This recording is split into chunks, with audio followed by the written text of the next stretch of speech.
Welcome everyone to our USBE Standards and Assessment Committee. I'm Randy Booth, and it'll be my privilege to serve as chair and to chair this meeting today. We're grateful to have staff members here who are critical to the work that we're about, and to also have Vice Chair Earl here from our board leadership, a member of the committee. I believe that Sarah will be here momentarily. I got a text. She was rushing over from work. And do we have board member Green online? Yes, I'm here. Great, thank you. And how about board member Klein? Natalie, are you there? Yes, I am here. Okay, great. And who else do we have? We're still waiting for a member rail, but Okay, everybody else is yeah. here. She really should be here just in a few seconds. So let's welcome our guests that we have today, and both members of the writing committee and from the fire department.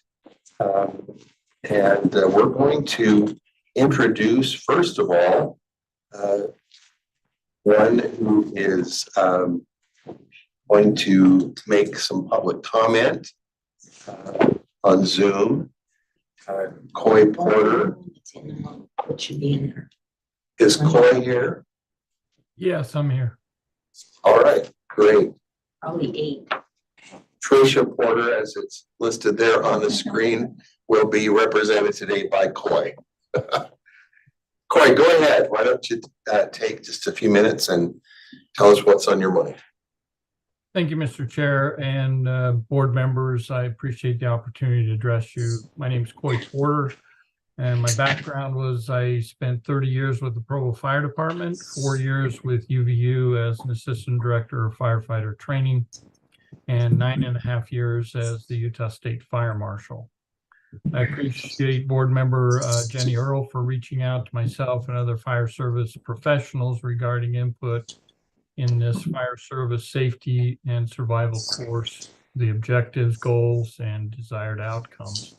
Well, this course follows the 16 firefighter life safety initiatives that were implemented in 2004. That program called for departments to put these initiatives into place, and with the hope or goal that we could reduce firefighter fatalities across the country by 50% within 10 years. The first full year I was in the fire department, we lost 174 firefighters to line of duty deaths. And 15 years after these initiatives came into play, in 2019, there were only 48 firefighter fatalities. So these initiatives have been working. The last couple of years, we've seen an uptick again. And last year, for example, we had 89 line of duty deaths. So currently in the state, we're seeing that all volunteer and career fire departments and ambulance services are struggling with recruitment and retention issues. And so I believe that this course provides an excellent opportunity for those in high school who might have an interest to get a glimpse into this demanding field and hopefully pursue more educational opportunities at the ATC and other higher ed locations like UVU to perhaps pursue that career. I was able to review pretty much line by line all of these course modifications or recommendations. I believe that those modifications align themselves now more closely to the current trends within Utah Fire Service. And I just wanted to encourage your support for this course and the proposed revisions. And that's pretty much my spiel. Great. Mr. Porter, thank you very much. We appreciate you taking time to both visit with Vice Chair Earl and to review what we're going to be taking a look at today. And we appreciate your service. We're certainly concerned with you at the little increase that we're seeing, and want to redouble our efforts to unify with you in our efforts to create a more safety conscious organization that can service the people of our state and nation. So thank you so much for your words of counsel and for the information that you provided for us. Thank you. No, thank you. Appreciate it. Let me invite Vice Superintendent Patty Norman to introduce members of the writing committee that are in attendance. Thank you. Patty Norman, Deputy Superintendent of Student Achievement, and I have two members of the writing committee for this course. And we have Gary Knoll and Richard Clayton, which Gary, okay. Gary, I'm going to tell about you really quick. Gary is with the Emergency Services Department at UVU. He specializes in leadership development, firefighting fundamentals and skills, hazardous materials first responder, fire inspection practices, fire protection and detection systems, fire officer, and emergency services orientation. Gary oversees the UVU Fire Science Concurrent Enrollment. Professionally, he has served as a fire chief, deputy fire chief, assistant chief of fire prevention, assistant chief of operations, captain fire crew chief, firefighter, along with 22 years of fire service experience with the United States Air Force. So thank you, Gary, for being here today to answer any questions for board members as well. And do you have anything you'd like to add at this point, or? I don't. I'm here to answer any questions you may have, and I appreciate Chief Porter outlining it. It's good to see his unaging face, even though it's online. Not sure we'll see face to face, but yeah, he looks great. It's good to see Coy. Perfect. And then we have Richard Clayton, and if you can, the camera is that way so they can see you. Richard has been a full-time firefighter for 20 years and has worked in nearly every position the fire service offers. He has been an adjunct faculty for UVU in the Utah Fire and Rescue Academy since 2008 and have traveled the entire state teaching both large and rural fire departments on how to safely fight fire. He is also part of the Recruit Candidate Academy at UFRA and teaches the university certification courses. This is his 4th school year as the lead course coordinator for the EMT and fire science programs at JATC. He has a bachelor's of science in emergency services management from UVU and has his K-12 associate educator license. So just so you know, I don't think I've ever felt so safe from a very moment. We just had Okay, so thank you for helping us feel safe during this meeting because sometimes there are fires to put out. So thank you so very much. And I'll turn it back over to you. As I was walking in the building, there were 3 volunteer firefighters in the hallway checking things and double checking to make sure that the alarm that went off really was just a false alarm. So that's great to know that we're in the care and guidance of some professionals. And good Jerry training. can, so if she wants All to right. talk to Jerry, she can do it. Welcome to all of you, and we appreciate this opportunity now to discuss the following items on our agenda that have to do with fire science. We have 3 of them. First of all, fire science introduction by Maren Hansen, and then fire science safety and survival. Again, Maren will kick off that discussion, and then fire science, fire behavior, and combustion. All 3 of those. So as we begin, do we want an introduction before we actually move into questions and motions from the board? Would that be helpful? I have a question. Yes. And then maybe it will make it easier when we get to that piece. I was interested in the section of the course that talks about sprinklers, because it felt like there was a lot of emphasis, but it was an interesting way of framing the sprinkler conversation, the uses, the importance, et cetera. Is there something like on the national level or something that drove that piece of the standards, or is there something specific other than the basic piece of sprinklers that's important that I'm missing? Because it felt persuasive, not to the point of critical thinking with the student, right? But then it also felt like it was very random, the emphasis in the standards. So I don't know if there was any reason behind that I am unaware of. Want to address? Yes, please. Who would you recommend? Who would like to take that one? Gary's expert. Gary or Coy?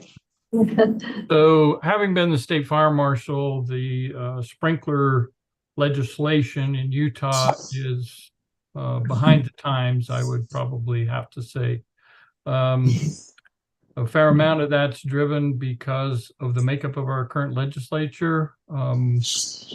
Every 3 years, we pass legislation to adopt the International Fire Code as the Utah Fire Code. And during my tenure as the state fire marshal, each time there were significant negotiations where residential sprinklers are almost always removed from those code pieces. There are only 4 times when residential sprinklers are required in the state. It's residential structures that are distant, considerable distance, over 400 feet from a fire hydrant. If the residence abuts a designated wildland urban interface area, or when the structure is more than double the square footage of the neighboring residents in a subdivision. So if a city or town approves a subdivision with the average home being, say, 2,000 square feet, and someone buys a double lot and builds a huge McMansion, then they may be required to do sprinklers. In commercial buildings, B2 business occupancies, they are required. They always have been required. We have no pushback.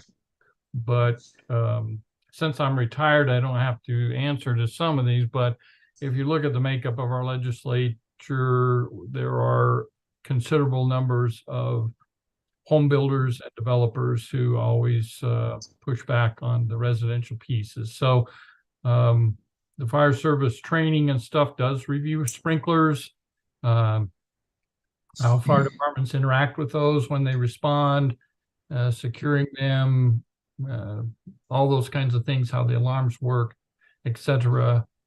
But the residential piece, we're lacking. Some of you may know Las Vegas 2 years ago adopted citywide residential sprinklers. So if you build down there now, you have to put in sprinklers. But Utah, we're a ways out from that particular thing. I don't know if that helps you with some of that background, but that's why it's a bit of a touchy subject when we deal with residential sprinklers.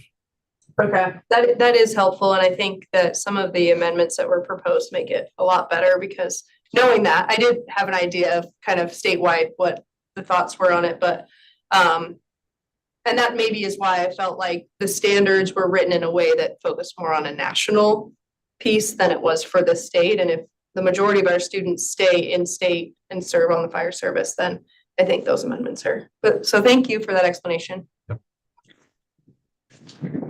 All right. Any further introductory kinds of things that need to be said? Maren, do you have anything that you'd like to just? I just appreciate you, Maren Hansen, CTE specialist over protective services. I'm grateful that you allowed a couple of people from our writing community to come in to talk and share their expertise. I just want to reiterate that we are trying to align with national standards so that we can have these students be meeting the requirements that they need, and 2 of these 3 courses meet requirements for recruit candidate on their way to obtaining their firefighter certification. So we want to make sure we don't lose those alignments, those articulation agreements, those MOUs, so that we have courses that are of value to these students as we're preparing them for their career. So We're very eager to keep those alignments. So since we're dealing with a lot of different content areas. We're very to have you jump in. And then Chair Booth, when you get a second, Member Klein has her hand up. Okay, thank you. I wonder why it's repeating. I'm not sure. Does anybody know where it is repeating? Is it over the speakers up here? It was Patty's computer, but I think we got it fixed. So Okay. Great. we just need, Member Klein has her I'm hand thinking up. that what I was saying was the one where that needs to be It needs to emphasized. be emphasized. That's We hope that you'll let us know as we're moving along if there's anything that comes up that might be concerning in terms of alignment. Board Member Klein. Yes, I just wanted to give a little background from the research that I did on the fire sprinkler requirement for single family homes. The International Code Council, or the ICC, is responsible for reviewing and implementing changes to the building code. In 2003, a code annex was written that allowed local jurisdictions to adopt the fire sprinkler code on a local level. In 2006, a proposed code change was presented to require fire sprinkler systems in all single-family homes. The proposed requirement was unsuccessful in 2006. In 2007, the Fire Sprinkler Coalition was formed to ensure this code was passed. This coalition paid for the travel and housing for hundreds of fire officials throughout the country to travel to Minneapolis to participate in the vote. In a normal year, 300 to 400 participants vote on code changes.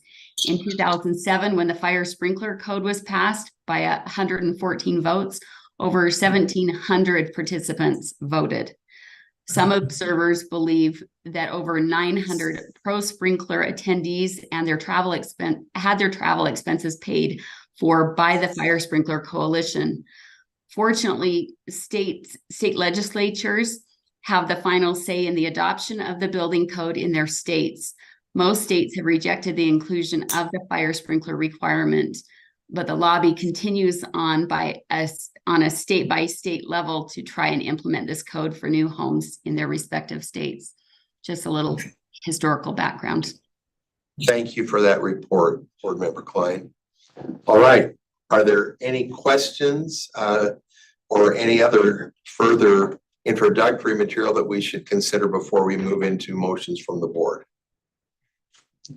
Seeing none, let's proceed with our motions as they are listed on Do you want our document. Shall we share the somebody to screen? share screen? Yeah. So that's, Can I do you go on want Zoom you to do it, or do Elise or Let's I? have Elise do it. so that- Elise, can you share your screen for the motions Let me get it document? figured out. And then I'll type the motions. We're going to be starting with, it looks like a Klein amendment, strand 2, standard 1. Yes.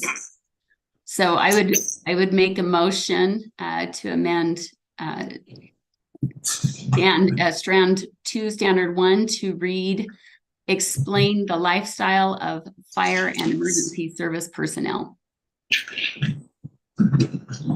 Any discussion or question about this? To me, when you go to lifestyle, you change what you're actually talking about. You're talking about the lifestyles of the service personnel. I think it's broad, where this was, before it was narrow, it was talking about the fire and emergency service culture. And I think it needs to stay within that culture for the specific service skills that we're talking about. So I would speak against it. I would as well. Lifestyle to me is, I like trucks, or I like to go mountain biking, whereas culture within emergency services has a different definition. Okay. Any other comments?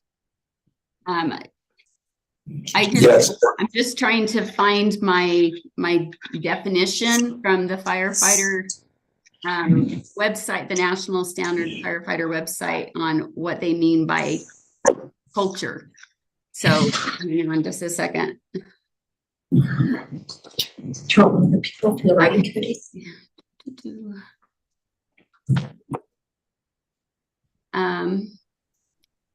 Hang on a second. Hang on. Hanson, would you have some response to that? I'm gonna defer to Mr. Clayton here because yes, I think he's got a response. Please go right ahead. I don't think you want to know about lifestyles. They're very diverse and I think it opens it up too much, because in my course, I have 12 instructors and all of us are very, very different. And I don't ever want us sharing too much personally with the students because they need to go on a fire journey of their own. But we need to teach them the respective behaviors inside the fire station. For example, a new recruit shouldn't be sitting in a recliner until they've established that they have full understanding of what's going on.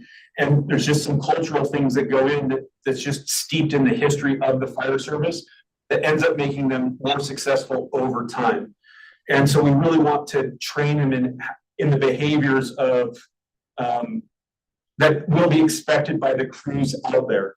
And so sometimes those don't align with something that we can find in a textbook, but inside the state of Utah, all the fire departments have similar culture as far as what a captain should be doing and what an engineer should be doing and what a new recruit should be doing.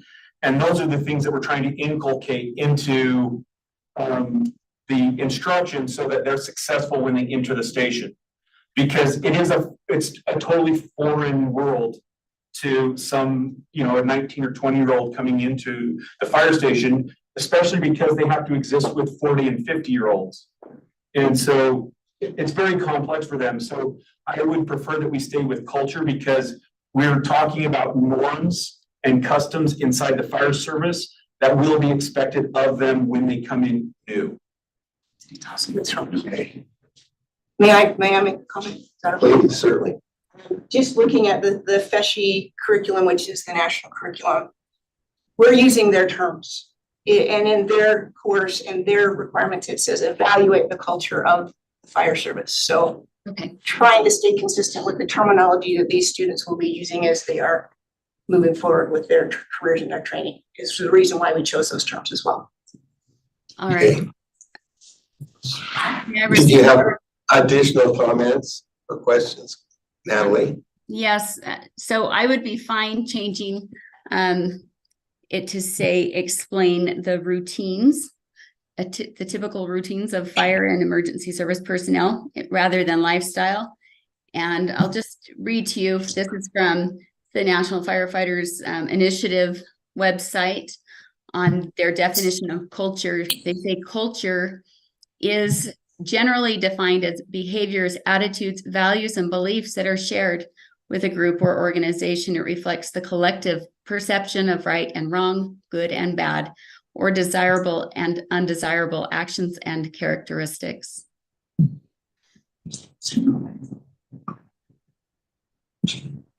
So I take issue with requiring collective attitudes, values, beliefs, and behaviors, as I've made clear in other settings. So throughout the document, I would be opposed to the use of the word culture. I have a comment when it's appropriate on that issue. Please go ahead. Yeah, if you were to read on to what Board Member Klein just read, the second paragraph is the safety culture within a fire department is reflected through its members' behaviors, attitudes, and actions in and out of the station, as well as the fire ground. The first initiative asks us to explore the characteristics of our departments to bring about a higher commitment to safety. So the definition does not begin and end with the first paragraph there. There is more to it. And I think that Richard described what we're talking about there. But it's still right and wrong, good and bad, requiring a collective perception of that.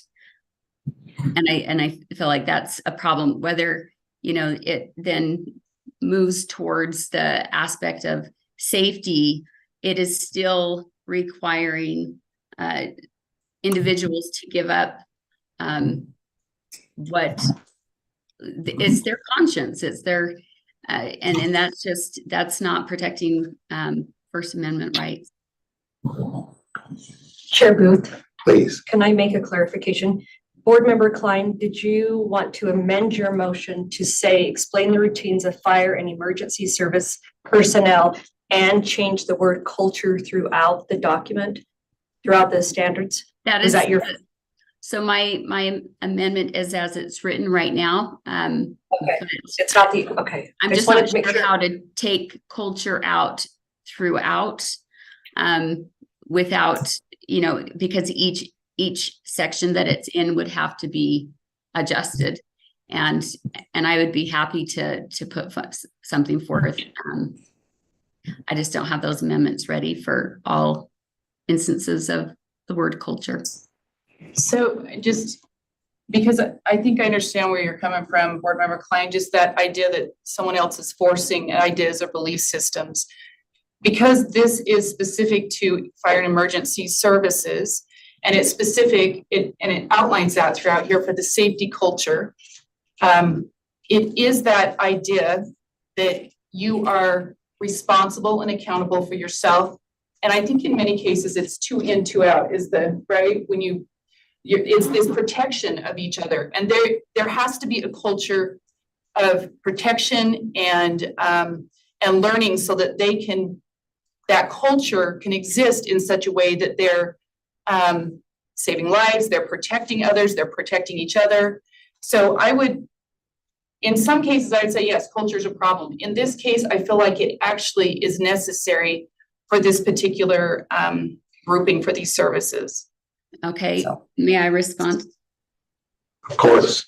Also on the fire department website or the National Fire Initiative website, they have resources and research articles under each initiative. And under this particular one on culture, it talks about, they have an article entitled, "What's Your Plan for an Inclusive and Diverse Department to Increase Service and Safety?" And if you read through it all, it is about promoting the hiring of individuals based on their race, their gender, their sexual orientation in order to diversify, making the claim that when the firefighters go out into the field and they have to help people, that people like to see somebody that looks like them show up to help them, that makes them more comfortable. This again is more than just safety.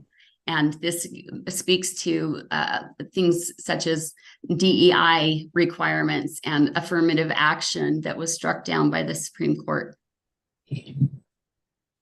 This is not just about safety. Ready to go? Okay. All right. Thank you very much. We have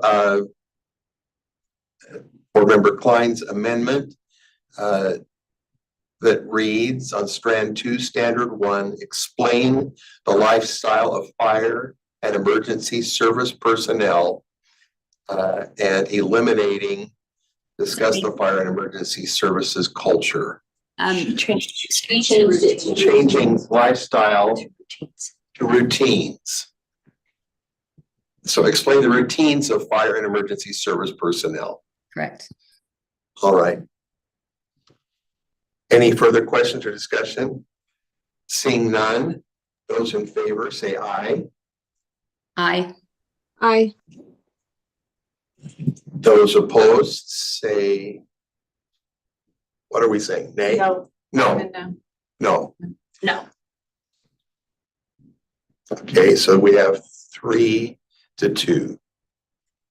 Can I ask a question just real quick? I mean, based on what Board Member Klein just said, do you have discriminatory practices in the state of Utah where you're handpicking firefighters according to their race or according to certain characteristics? Or are you, I'm just wondering, are we allowing all those that participate to be engaged in it, or are we handpicking? I'm just wondering what our practice is in the state. I'm not part of hiring processes, so I Okay. can't speak to specifics. I know that we do open up to everything, and we look at, because part of the firefighter safety initiatives is each role should have certain capabilities. As long as the capabilities are being met, we're not. It's open to anyone then, Right. as long as you can meet that. Okay, Right, I just wanted- and when it comes to the high school courses, if I may speak to it, as far as I'm concerned, in my courses, I don't care if the kid's in a wheelchair. I'll bring them into the fire course simply because it's the only time in their lives that they're going to be able to actually participate. So within the realm that we're discussing in high school, like I'll bring anybody with any ability level, because I want them to just explore and have an experience with it. We're not looking to try to create any specific thing. So the only restrictions would be maybe if physically they couldn't meet the requirement. For hire, correct. Okay, I just wanted a clarification.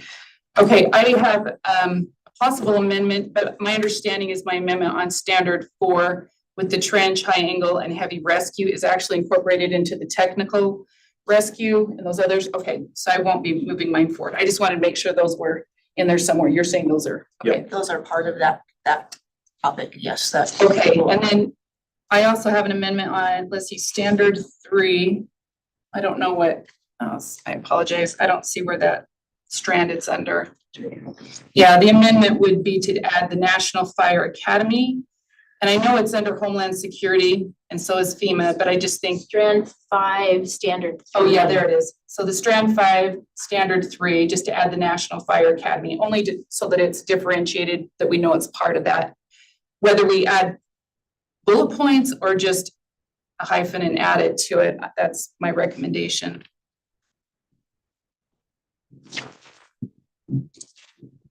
Okay, any questions or comments?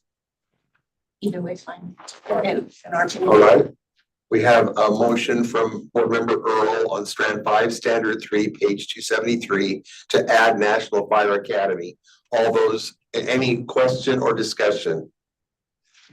Seeing none, all those in favor say aye. Aye. All those opposed? No, Okay, that is 4-1.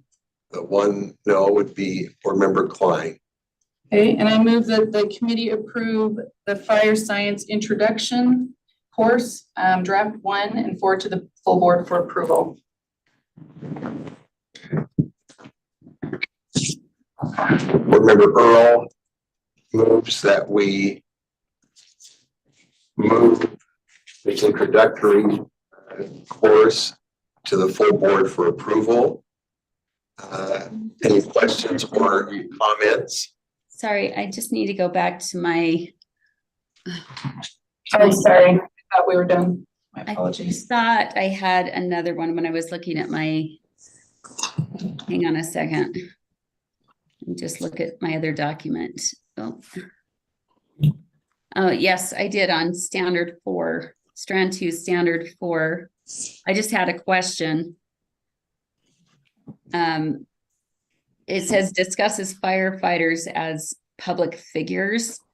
How is that standard tested and measured? And what does that look like? What does that mean? The actual, that's why it's worded discuss, because it isn't something necessarily tested or measured, but it really is a discussion about the importance of firefighters not betraying the trust of the public and understanding what their responsibility is during their duties and how it refers to public perception.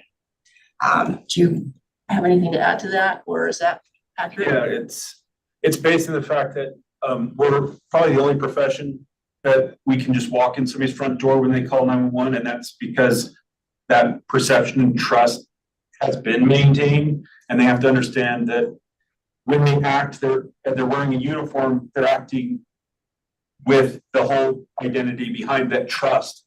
And we need to maintain that in order to operate effectively, and they can't go out and violate that. That's really what we need them to perceive and do in that. But Alright. not necessarily tested or measured. You're correct. I would amend it to read civil servants instead of public figures. I do. Where's it at, Natalie? We're not sure where you're at. It was strand 2, standard 4. It's not on this sheet here. Okay. Members of the city can see a firefighter uniform. To There's like standard. a different, you know, What is that So motion? you're again? just wanting it to be servant instead of Yeah, public figure, civil right? servants instead of public figure. Okay. Strand. So strike public figure and add Correct. public servant or civil servant, what? A civil servant. Civil servant, okay. Okay. Do you see that? Okay, why am I not seeing it? Strand 2. Oh, no, I'm just seeing what Oh, the. I got it, sorry. So discuss firefighters as civil servants. Is that what you're wanting? Yes, but before we, vote on that, I do have a question. My understanding is that the standards are standards because they are tested and measured. So why is a discussion piece in the standard? Wouldn't that just be in the curriculum?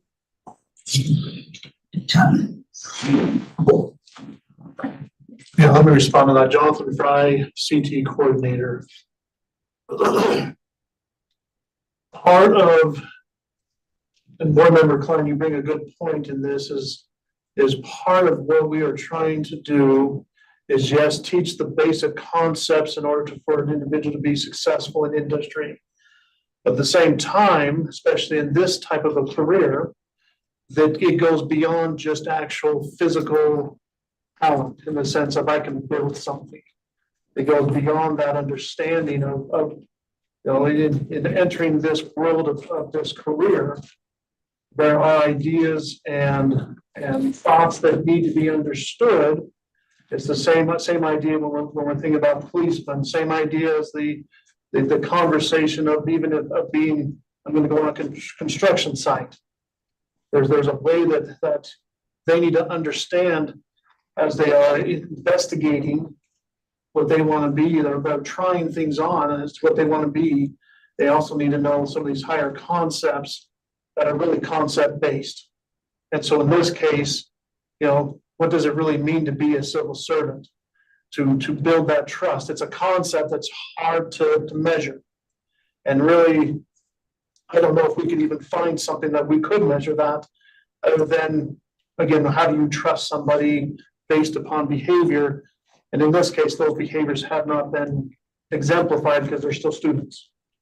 Here, may I? Of course. And maybe to add to that, there's many public servants, teachers could be included in that as well. And I know in teacher tests, they do it with situational questions when they're actually testing for this. So it would say, is this something you should do as a firefighter? Is this something you should do as a teacher? Is this something, and then it would be situational awareness of when I'm going in to do this thing, is that my role? Is that not my role? Is this the way I should present myself? Is this the way I shouldn't? Is this what I should put on social media? Or is this things that I should keep off of social media? And so it's not always a multiple choice and it's not always a yes, no. Sometimes it's situational questions that can be tested as well. Point of order.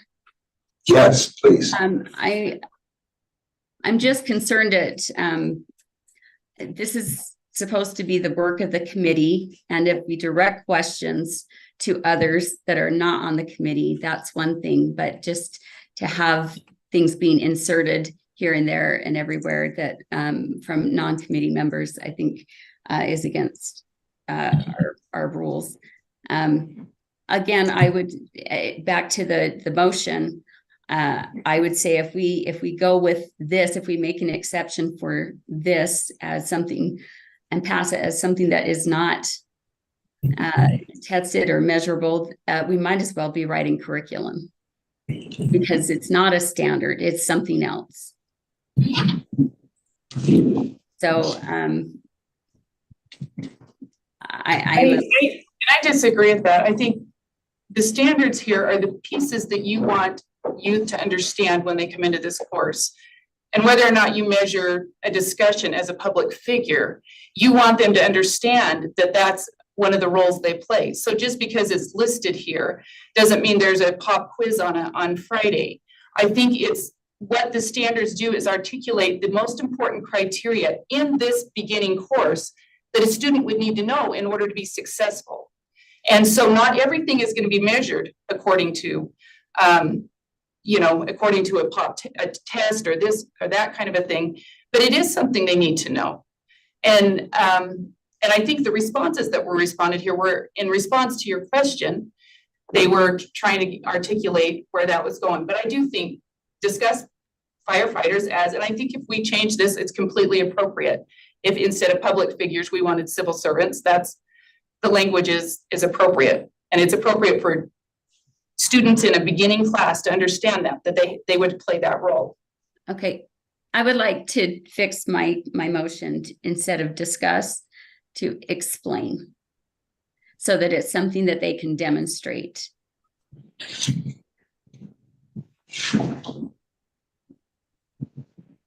Okay. So Member Klein's motion is to amend Strand 2, Standard 4, strike discuss, add explain, strike public figure, and add civil servant. Seeing no further questions or discussions, those in favor say aye. Aye. Aye. Those opposed say no. No. So that would be 4-1. Natalie, did you have any others or could we do the previous motion? Sorry. That's the last one I had on that. Thank you. Okay. Okay, so we're now back to Member Earl's motion to move to approve the fire science introductory course and forward to the full board for approval. Any discussion? Seeing none, those in favor say aye. Aye. Aye. Aye. Aye. Aye. It's unanimous. Thank you very much. We're ready now to move to fire science, safety, and survival. Ms. Hanson, do you have anything that you'd like to say as we jump into this new course? Only that this course is one of the two required for the recruit candidate qualifications. And so deviating too much from what is written could put our course and our articulations and such in jeopardy, but open to discussion. Okay, thank you. All right, I'd like to make a motion to the course description. And just where it says this course focuses on the need for and changing it from cultural and behavioral change related to change it to individual responsibility and commitment to safety throughout the fire and emergency services profession. So you're adding in on the need for individual responsibility and commitment to safety. Okay. Any questions or comments from board members? I'll make a comment. I do find this to be a better, this is a good change. But overall on this strand, and I said something to this effect last time when I motioned to strike the entire strand or this entire set of standards. This is, these firefighter standards are nothing more than just a political advocacy agenda. The language is throughout these standards to that effect. And more than, it's pushing a lobbyist subculture of a very broad public service industry that does not reflect the selfless service culture of the industry as a whole here in Salt Lake City. The Unified Fire Authority Department's mission and vision reads like this: the vision to enhance and protect the safety and well-being of our community. The mission statement to save lives, protect property, and strengthen community relationships with professionalism, courage, and dedication. I believe that the standards we have in front of us fail to speak to and appear to be diametrically opposed to the noble mission and vision of firefighters courageously saving the lives and protecting the property of the people in the communities they are sworn to serve. And that is why I will not be supporting this standard in its entirety. Okay, Okay, I have a motion on standard 2. Or do we need to vote on that one? We need to vote on Oh, this my one first. apologies. I thought we did. okay, so we're voting on the purple. There's a motion from Member Earl. This course focuses on the need for individual responsibility and commitment to safety throughout the fire and emergency services profession. Seeing no further discussion, those in favor say aye. Aye. Aye. Those Aye. opposed? I think that was unanimous. Member Klein, what was your vote? I was a yes. I'm against the set of standards as a whole, but I will vote on individual motions that I feel make it better. Thank you. All right, the motion passes unanimously. Member Earl. Okay, I'd like to make a motion on standard 2. Under strand 1, standard to combine standard 2 and 3 together. And the language would state this: students will understand safety protocols and goals for firefighters within a fire department. So it would be combining 2 and 3. So it'd be striking, discuss the gaps between a safety culture and the existing culture of emergency services, and discuss the need for cultural change in the fire service related to safety. And once again, I'll read just for those online. Students will understand safety protocols and goals for firefighters within a fire department. Any questions or any discussion?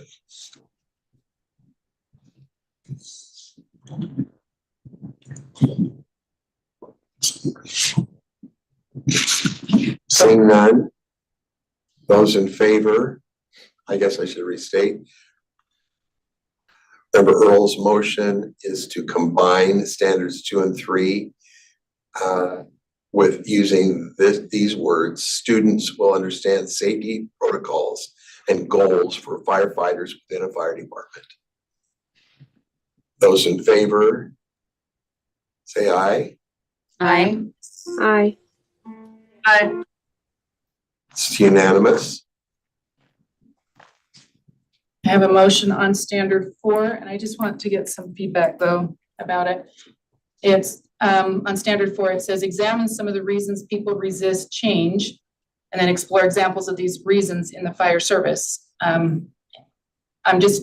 So you got closed-mindedness, loss of control, change not needed, and tradition. I'm just wondering if someone could speak to, and I'm striking, and explore examples of those reasons in the fire service. Just if you can explain why that needs to be there, instead of just talking about the reasons why people have difficulty with change. So is there someone that can maybe speak to that? Gary might be better. Gary. Yeah, I'm reading through that right now.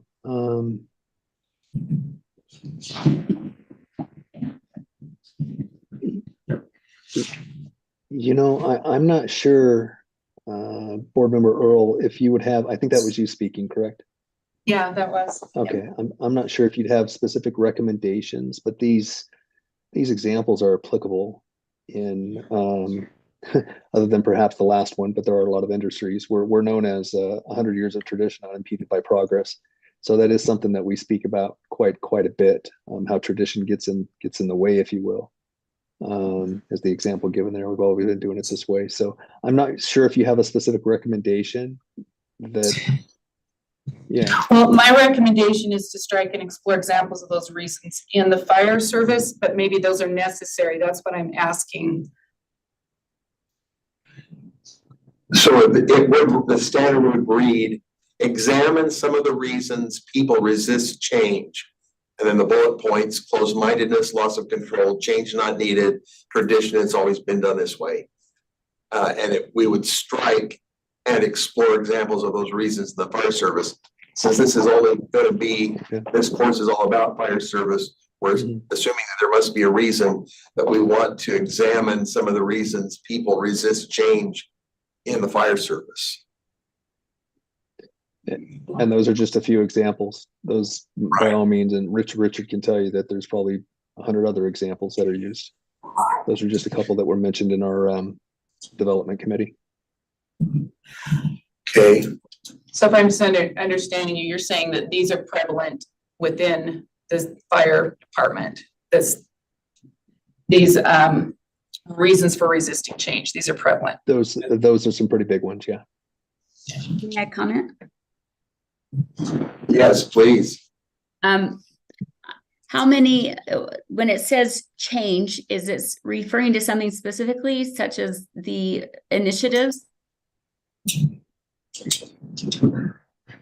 Change when I teach relates to that last bullet point of tradition, is that we get so caught up into doing things the same way over and over and over again, and we're not too resistant to, preventing the same thing from happening. We just keep doing it over and over again. So it's resisting change for a variety of reasons, and tradition is pretty it's pretty prevalent when it comes to that.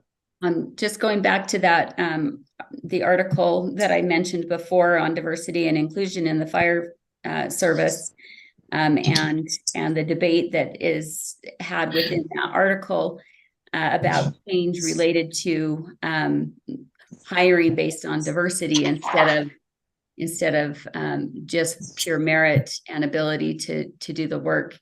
But including diversity in that hiring process and the resistance that they received for firefighters that have been on the job and have fought lots of fires, and they were very concerned about that change because it required hiring of people that for other reasons, instead of just their ability to demonstrate their ability to put out fires and to do it well and do it safely and keep their fellow firefighters safe. And so I would say, if that's the kind of change that they're talking about, then I find that highly problematic, and I would be against this standard as a whole.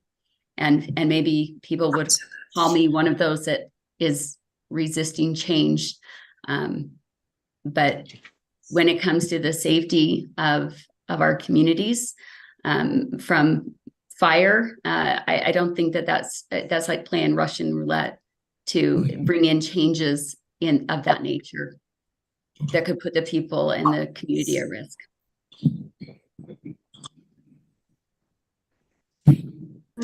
I do have a question. Oh, no, go ahead. I'd probably like to hear from him first. Okay, go ahead. The changes that we're being specific on here, like, I'll give you an example. When air packs first came out, even though could be demonstrated that they were safer and they enabled us to go in and save more people, because tradition was that you went in without an air pack. Even in the 90s, the use of air packs was not something that was universally accepted. And as we get more science behind what we're doing, like the use of how we ventilate a building now and being able to follow how the ventilation happens, what was taught 20 years ago with a captain, they can resist the new information coming out that makes it safe. So the change we're speaking of very specifically is safety. And because we keep learning more and more about how to be safer, what gear to be using, and if you have somebody who's been doing it in their career one way the whole time, they'll resist it just like they resisted air packs and things like that. That's the change. That's the stuff that we are talking about, not whole change. Everything's pointed at safety and survival. Thank you. May I comment? Yes, please. the comment that was just made did not address my concern about what is on the National Firefighters Initiative website as one of their primary efforts to change the culture within the fire services. It's their number one initiative, as changing the culture, which they define themselves to mean diversity and inclusion of different individuals based on characteristics other than that of their ability to put out fires and keep the community safe. So while there may be good changes that are made, there are also not good changes that are being promoted or introduced, and those should be resisted, especially when they affect the potential safety of the community. So I would add at the end, I'd like to make a change. So I'd strike to explore examples of those reasons in the fire service and add after change, because I think you're right. We need to articulate what we're talking about. So resist change to safety improvements.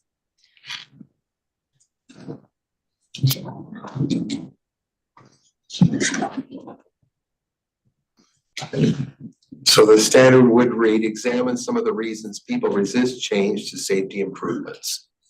Closed-mindedness, loss of control, change not needed, tradition. It's always been done this way. And we didn't get back to board member Green. Oh, sorry. Did you still have a comment?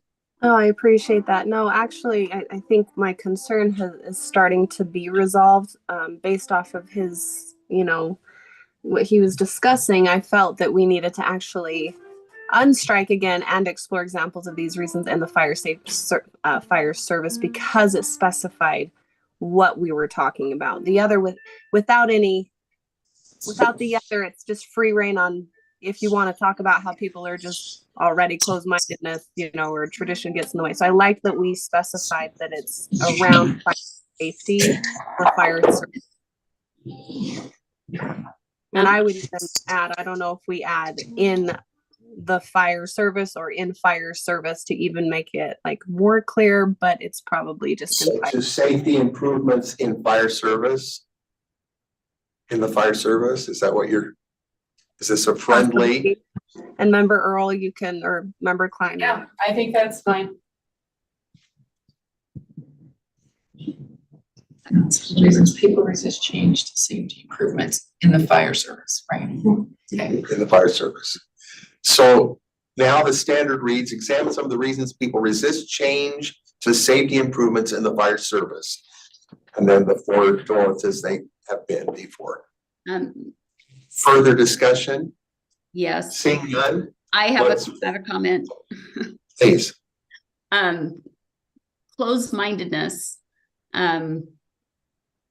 It sounds like a pejorative. Who determines? According to who?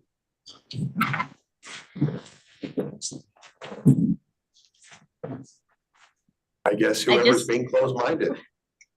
Mine is closed off to new ideas. Feels pretty obvious to me. I'm ready to vote.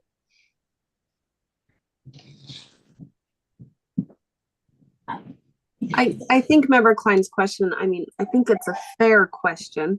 Oh my God. I'm just a little bit, somebody said, oh my gosh, sorry. I know I'm being involved here, but we can go ahead for a vote. Does this, to the fire people here, does this make sense to you then? Like you would look at this and it would make sense on what they were asking you to teach? Would a teacher looking at this actually understand the nuances of closed-mindedness in fire service? Will they understand that? Yeah. Okay, good. Can you explain why they would? Well, I'm looking at it through a biased lens, which I hope you understand. So, yeah, which is in okay. my view, yeah, flippantly, yes, they would and they should, because they're at a point in their experience, in their career, and their expertise where they're able to share that. So it's we wouldn't have to get too far down into the weeds for them to understand what we're referring to when we talk about even cultural and closed-mindedness and loss of control. We've got, it's not a good explanation, but you know, we've got a good feel. We've got a good gut for that because we've been there, we've done that. We're experiencing that. We're educated in that. And so we know what we're referring when we talk about closed-mindedness. I don't know how to necessarily further define it. Yeah, and so I think now I want to just take that and then just apply it to the CTE teacher that will be teaching that. How will we provide them resources so that they do understand what this standard means? And that can be to Leah or whoever leads out on that type of training for this course. Maren Hansen, CTE specialist. Our fire science teachers are all either current or former firefighters, and that is required as per their endorsement. So it's not going to be just a typical classroom teacher who gets assigned to teach fire science. So these are actual industry professionals that are and will be teaching the course. So that's where that's going to come from. Okay, thank you. I appreciate everybody's feedback. I really do. I would like to amend the amendment. Because it's Okay, they don't really have to. I would move to strike 4 bullet points.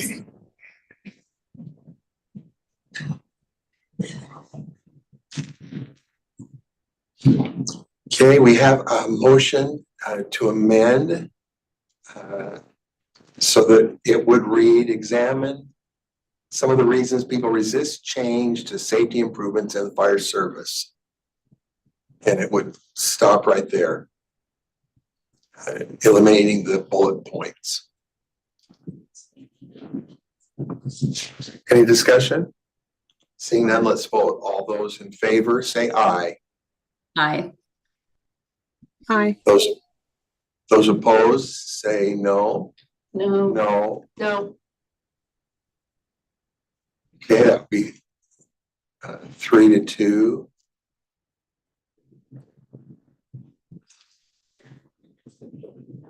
All right, now we're back to Member Earl's motion, standard 4, examine some of the reasons people resist change to safety improvements in the fire service. Closed-mindedness, loss of control, change not needed, tradition, it's always been done this way. We'll now vote. Those in favor say aye. Aye. Aye. Those opposed?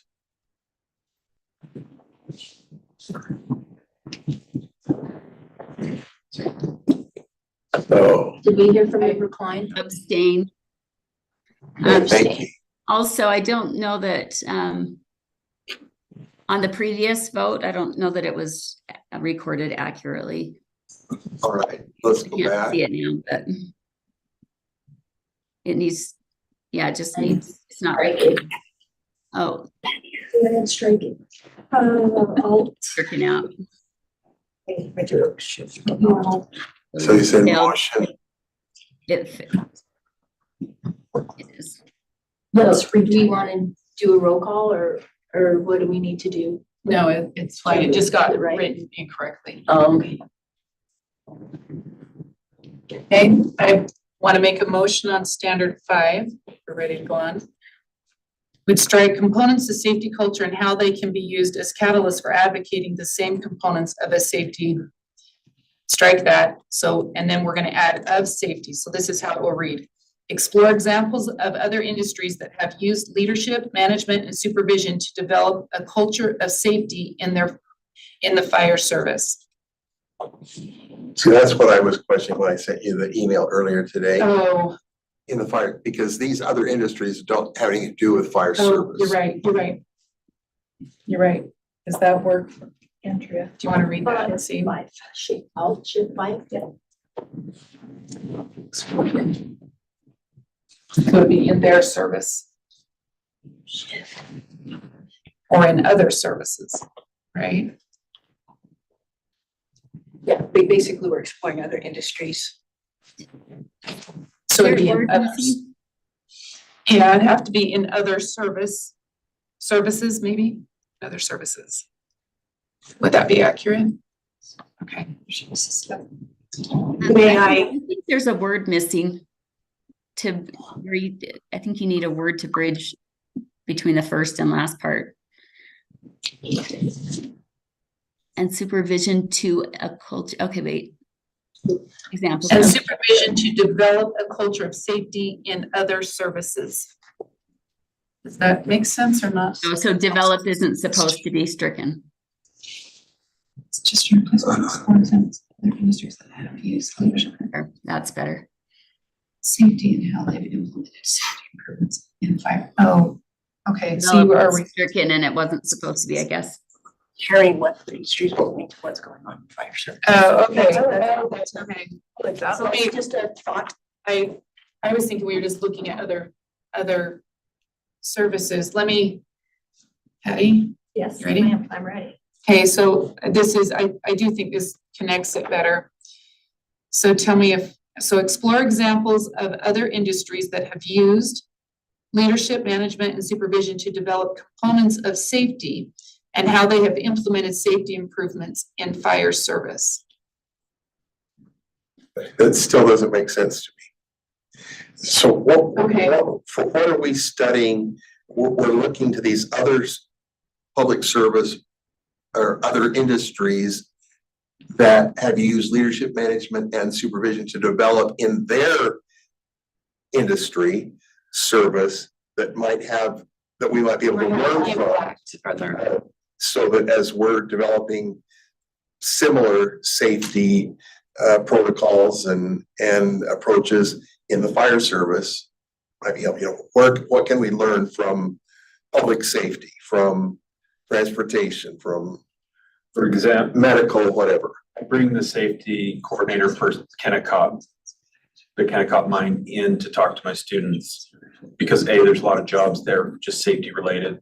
But to talk about safety in the mining industry, because there's a lot more focus, they've lost a lot of lives, there's been a ton of focus, and we use the same air equipment that they use in mining safety, so that's how I do it in my class. Which brings validation to the equipment that How other they use in fire service. So I just want to be clear, because I'm trying to make sure it correlates well. So it would be develop components of safety and how they have implemented safety improvements in fire service. Who is the they? Is it the industries? I would say change the fire service to in their industry. It should be changed in their industry. So let's start at the beginning. So Okay. explore Explore examples of other industries that have used leadership, management, supervision to develop components of safety. And how other industries have implemented safety improvements in fire service. The last part doesn't need fire service because we're not comparing it. So Okay, how that's we- the, how we- okay, it's how we've improved it, how they've improved it in their industry. And then we're going to compare those. And then what might we do in fire services to follow their example, or does that trigger some new ideas of how we can become more safe? improved a culture of safety. yeah, Okay, improved a And how about just improved safety in their industry? Yeah, so not on any of this, a culture of safety in their industry. Is that what you said? yeah, or we could just put. I Just safety in their industry, yeah, through their management and stuff. In their industry, that's fine. Which one do you want? In their industry or just culture of safety? In their industry. The red and green is not correct. okay, so we have the motion, explore examples of other industries that have used leadership, management, and supervision to develop components of safety and how other industries have improved as a culture of safety. I would amend the amendment. All right, I would strike the or the as. I don't know what that is after improved. And delete, also strike culture of. So it would read how other industries have improved safety in their industry. Yeah, that's fine. Great. Thank you. Does that work? Yep.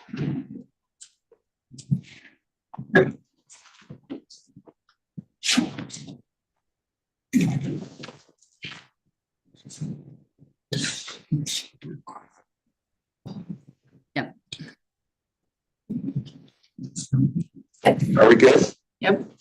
Okay, that's it. Board Member Green in Cedar City, can you keep up with what it is we've done now? It looks great. I'm following right with you. Okay, great. So let's vote. Earl, Vice Chair Earl's motion is explore examples of other industries that have used leadership, management, and supervision to develop components of safety and how the other industries have improved safety in their industry. And then the 4 bullet points: military, law enforcement, OSHA, and mining. Can I just make one comment? I don't think we need in their industry again. I just think and how other industries have improved safety, period. We say industries about 4 times. Does that, right? Yeah, I think It just is redundant. When you read it back, it sounded redundant, but. Yeah. Okay, Is that okay? is that okay?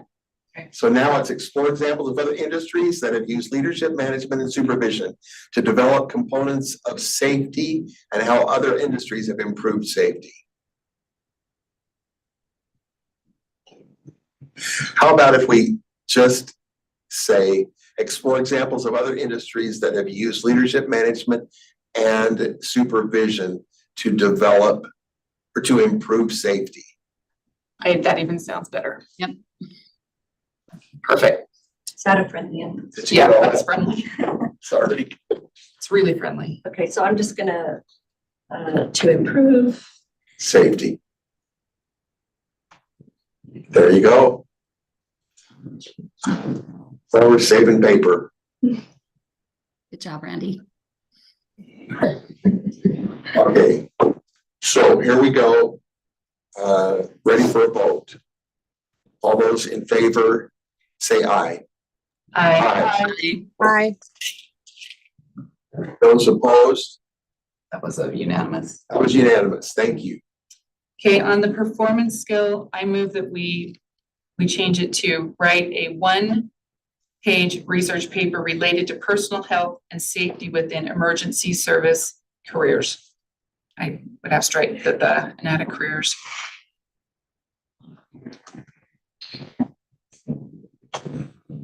Do you want 1 page left in there? You have it Yeah, deleted. well, yeah, write a 1-page research paper. So we need to put 1 page back. Is that okay considering the national standards and? This is actually based on concurrent enrollment requirements, and so that's why we would prefer to leave it as originally written.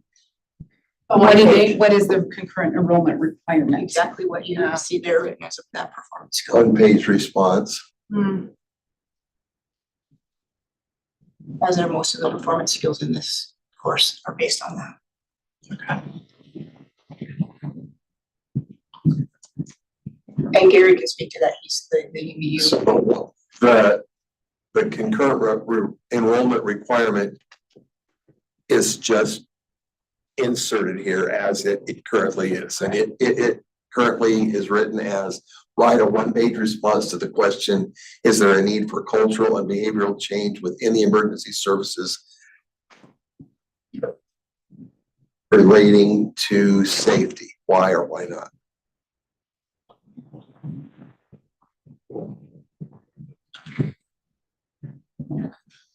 Gary, is that something that will, like the content there?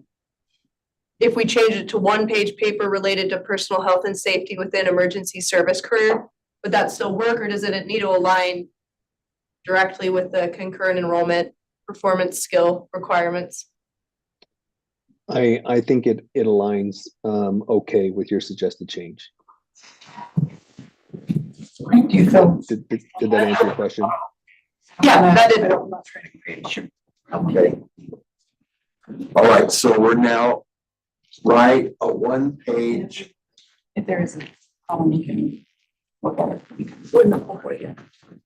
research paper related personal health and safety within the emergency service career. Is that it? Yeah.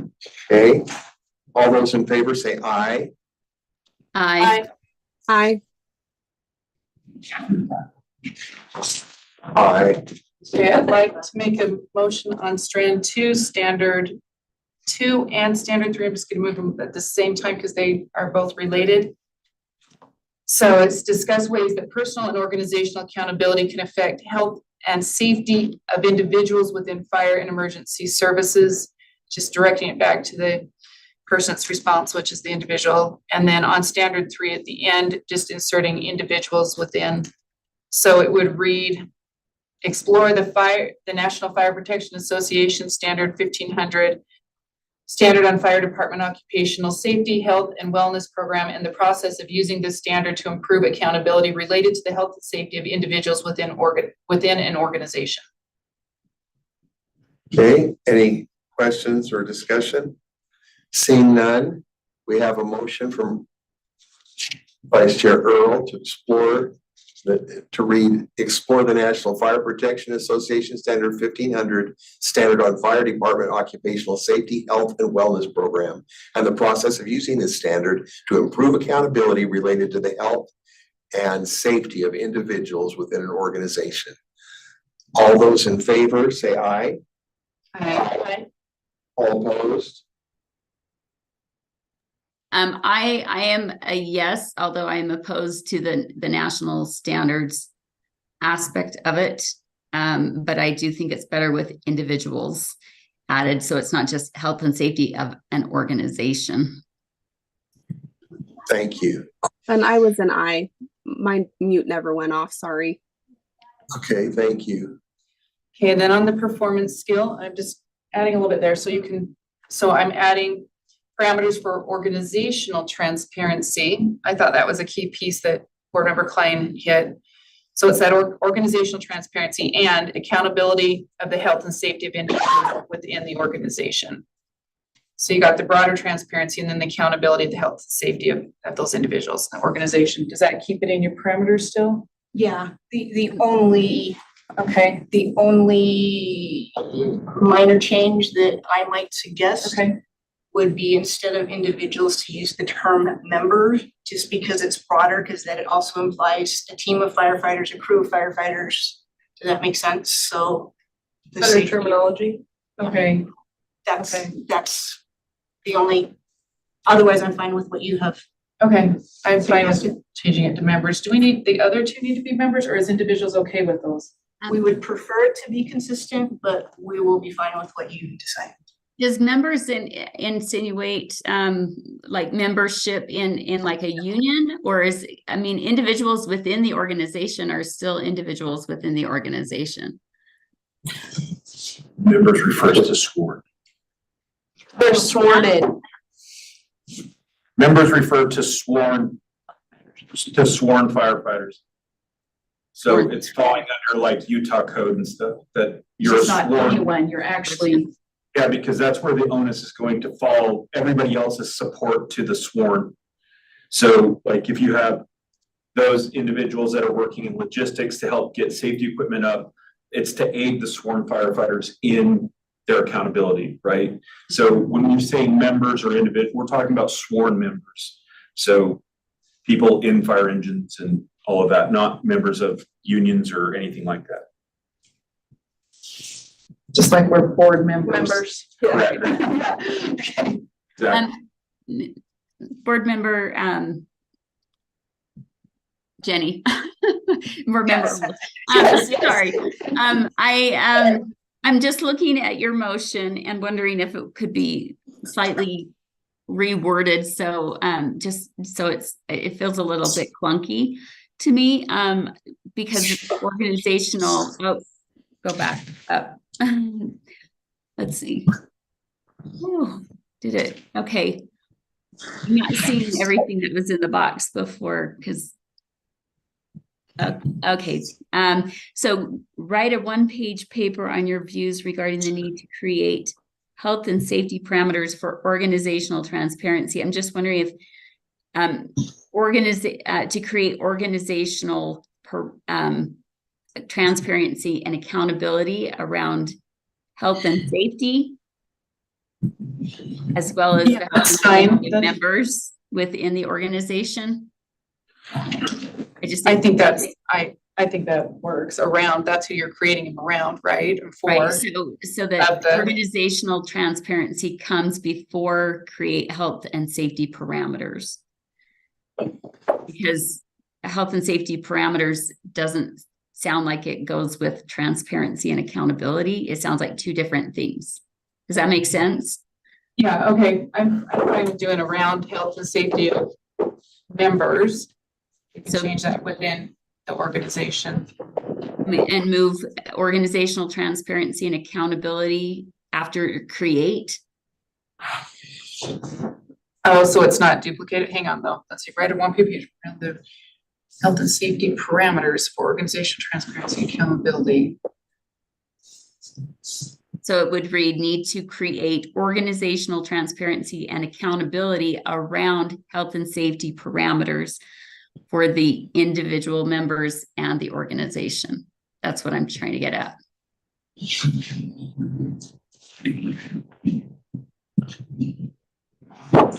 Okay, so you're suggesting needing to create organizational transparency and accountability around health and safety parameters for members within the organization. Did I ever see that? Just the words. Yeah. Just a different organization of the same sentence, right? Yeah, it just seems like clunky and more streamlined.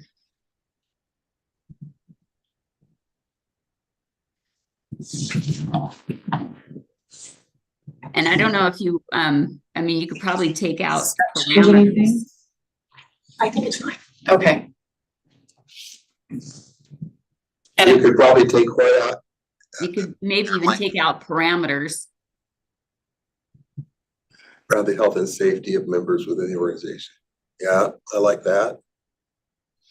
Anything else we could take out? Gary, oh, sorry, I kind of feel like parameters gives a, may I address? yeah. Gary, are you okay with the way that it's stated, or does parameters need to be? Or could it be No, to create okay. parameters for organizational transparency and accountability around health and safety, the health and safety of members within the organization? I actually like it with the parameters after health and safety parameters of members. So let me write a one page paper and use it or create transparency and accountability around the health and safety parameters of members within the organization. Or you could change of to for parameters for members within the for the organization and members within. Because I think you're trying to say you need it for both, right? Correct. For members and the organization.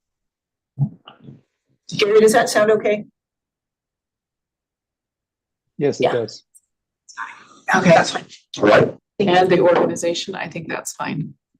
so we have a motion from Board Member Earl, write a one-page paper on your views regarding the need to create organizational transparency and accountability around the health and safety parameters for the organization and the members within.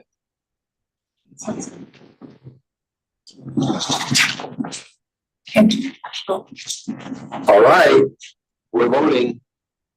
All in favor, say aye. Aye. Aye. Those opposed? Must have been unanimous, I think. Okay, strand 4, on strand 4, the strand heading, and then also in the standard 1. On strand 4, strike empowerment and put responsibility and accountability. And on standard 1, putting in personal responsibility and accountability. So it would read, strand 4 would read, students will explore how responsibility and accountability it's gotta be lead, right? Lead to the elimination of unsafe acts. And then on standard 1, it would say, explain personal responsibility and accountability and how it relates to the fire safety culture. Any concerns about that? I know where you're going with wanting to get rid of the word empowerment, but that word is also used in the national standards for a reason. Because we want those actually out there in the field, feeling like they can speak up and say something if they see something unsafe, they need to change something unsafe. Kind of feeling more like they can and don't have to be silent if they see a need, which is why we use that term. It's based on the fact that we're a paramilitary structure with officers and chief officers and all of that. So there is a power dynamic that's always at play, right? And the idea that we want here is like for a life flight, if life flight is going to fly, anyone on the crew can say, I don't feel safe about this, and the helicopter's grounded. It can be the paramedic that's on board or the pilot. The pilot doesn't get to override that safety. And so we're trying to make sure that if you just got hired on and you got taught a safer way to do this and you see it being done unsafely, you have the power, even if you've only been on the job for a year or less, to go and say, this is unsafe and I'm uncomfortable with this. It's more Because there is a power dynamic. And so we have to go and alter that power dynamic of chief officers and captains and that throughout the service to allow somebody who's new to go and say, no, I have the ability, if it's safety, and safety is the only time that this is allowed, then they can speak up against the power of whatever is being told to them. Does that make sense? Yeah, actually, I can see where you're coming. So I'm gonna withdraw my motion. So I can see that empowerment is necessary. It's more than just a responsibility. It's the ability to. I would like to make a motion that it read, students will explore how responsibility and accountability lead to or can help mitigate unsafe acts. Mitigate or eliminate unsafe acts. That's stated again. Can you say that one more time? Yes, students will explore how personal responsibility and accountability can lead to the mitigation or elimination of unsafe acts.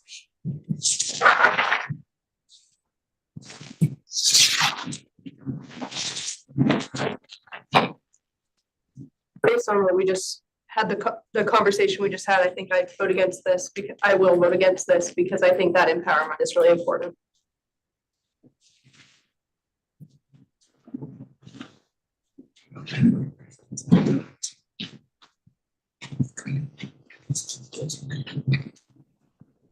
Okay, we have a motion.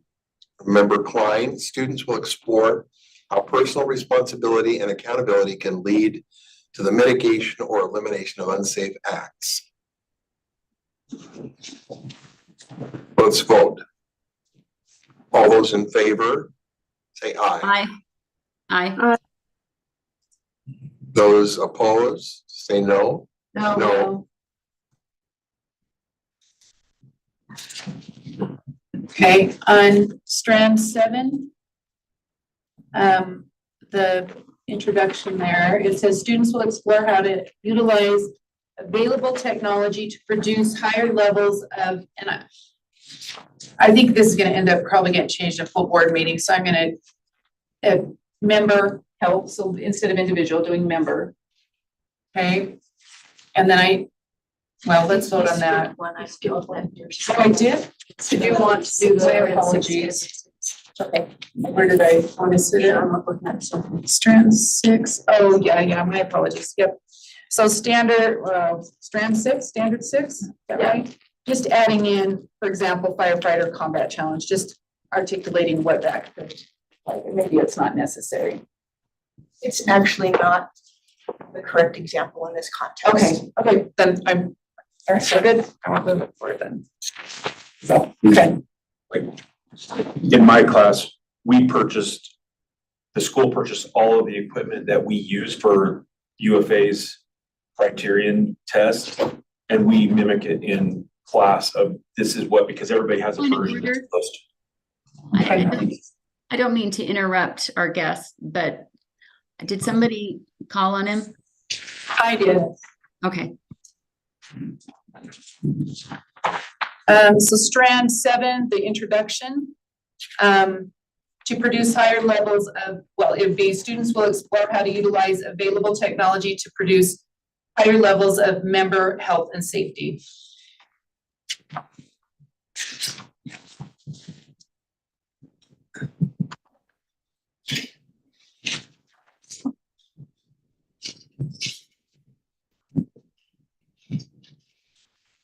Okay, we can vote. We have an oral amendment. Students will explore how to utilize available technology to provide or to produce higher levels of member health and safety. What does that look like in action? Somebody give me some examples? Am I being called on? Please. Okay. In my mind and what I teach is it's just not, when you say individual, it's very specific what individual is. That's me individually. When you say member, I become part of a crew. I become part of a team. I become part of a department. It's not just about me. And in this sense, it's protecting, as every one of these initiatives are, not only you individually, but the person next to you. And that's what it relates to. So in my mind, it's clear. I can understand the semantic difference with it. The technology part? Can you explain the technology part? Or how to utilize available technology to produce higher levels. I think that Richard was speaking to this earlier. The technology is everything from the basics of an air pack to advanced technology with thermal imaging. Using newer technology, even artificial intelligence, to tell you the truth, and how to utilize the latest technology to your benefit. So some of those might be, for example, like drones going in instead of, to like a wildfire or something and knowing where to tackle those. So it's different technologies that are going to be used to help create safety and health. Absolutely. So. Great. Okay, are we ready to vote? Vice Chair Earl's amendment reads, students will explore how to utilize available technology to produce higher levels of member health and safety. All those in favor say aye. Aye. Aye. Aye. Those opposed say no. No. I don't know that it makes sense with the member in there after the explanation that we got about it. Anyway. I do have a motion. If you can scroll back up to the previous box. So strand 6, standard 6. And I would move to for it to read, examine the components of a firefighter's. Oh, sorry. Was it this one? Did we? Sorry, the previous one before that. So strand 4, standard 1. That's not the one we did already, right? Strand 4, standard 1. One was, What's our motion? Maybe I don't know. that motion was withdrawn. Yeah, it was So withdrawn. I'm going to make the motion. So it would read, explain personal responsibility and accountability and how it relates to fire safety, period.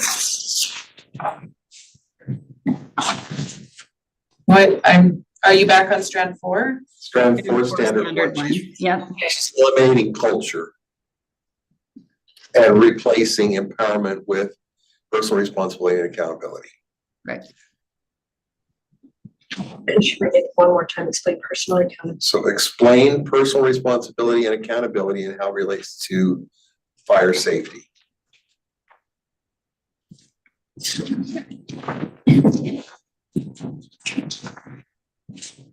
And so probably lose the as well before the fire safety.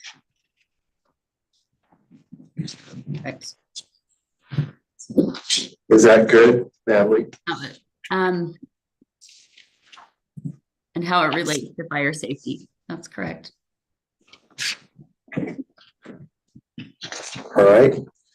So we have a motion from Board Member Klein, explain personal responsibility and accountability and how it relates to fire safety. We ready to vote? Mhm. Those in favor, say aye. Aye. Those opposed, say no. No. No. I didn't hear. Board Member Green, Yeah. No, but- Yeah, hold on real quick.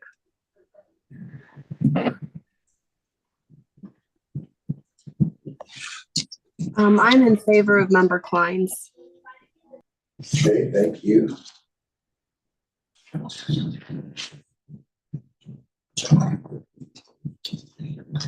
All right, Okay, strand 9. Standard 5, and I just have a couple questions here. So the standard is explain how safety would be improved with national standards. I suggested possibly what improvements have been made to national standards. I'm just trying to understand where we're headed with this, right? And I think I probably have the same concern that when we get too standardized on a national level, we end up taking on broader initiatives instead of really Utah initiatives. So help me with standard 5. What? Gary, I'm gonna throw this Okay. one to you because we discussed this ourselves the other day. Do we need this? Do we need this standard? If I can take this one. Okay. Yeah. The reason this came out, and I'll give you a little history in the fire service. It comes about because after 9/11, we learned that because the standards were so different, we lost a lot of interoperability. And then it was further reinforced in Katrina. And it so happens that when we have giant national disasters, it takes more than the local or even state. And like my fire department runs a USAR team that goes and responds, that has hundreds of members from multiple fire departments that responds on these national incidents, because when they get big, they get really big. And so we learned in Katrina that we really needed to make standards nationally more uniform so that when we send people to go operate on these big national disasters, they're operating safely and they're speaking the same language. In Katrina, they weren't even using the same terminology to refer to the same pieces of equipment, because regionally and in different states, it meant different things, which made it unsafe when we're dealing with highly charged, big incidents. And so it became, after Katrina, there was some things passed through FEMA that was to organize things and create a national standard in order to make it so that fire departments, when responding, could do it safely. Okay. I have a comment. yes, please. I think there's a real danger when we start standardizing core metrics across jurisdictions, and because there happen to be some national disasters that our firefighters may go and help with, or others coming here, I think that it would make more sense to train them in cross-jurisdictional protocols rather than changing all of our standards. Just have a section that trains them on how to deal with cross-jurisdictional issues, and have a specific set of protocols in place for that eventuality or that kind of situation, and so that we're not forced to take on all of the national standards when they may not be the best for Utah. I'm just wondering about the feasibility of that. Like, we're training other people on the different jurisdictions standards, because That would be yeah, infinite. yeah, okay. So what it really is a communication Yeah. matter. learning to communicate between, on a national level, using the same vocabulary, the same terms, so that in those tense, highly critical moments, that we're not losing time or Misunderstand. This is or how, perhaps keep making our men and women unsafe because they're not up to speed on what So we're talking about. I think I want to just make the motion, explain how safety would be improved with standard protocols and guidelines. Something like that. does that really change anything? It will be interpreted the same way.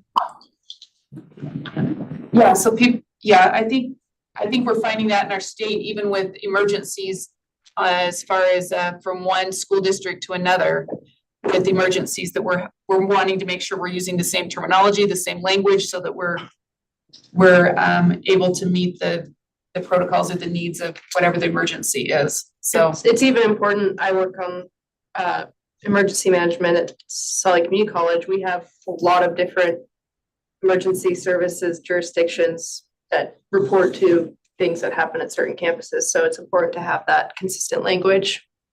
No, it's one thing to do that within state. It's another thing to do that cross states or nationally, because I mean, that's how we cede our state sovereignty. It just is. When we adopt everything national, then what is Utah anymore? It's just another part of the whole, and there is nothing unique about the states anymore. I hear you. I love federalism, but I love safety. So I'm gonna vote against this. And give up I'm our gonna vote freedom for for this. safety. That's the founding fathers warned against that. okay. All right, so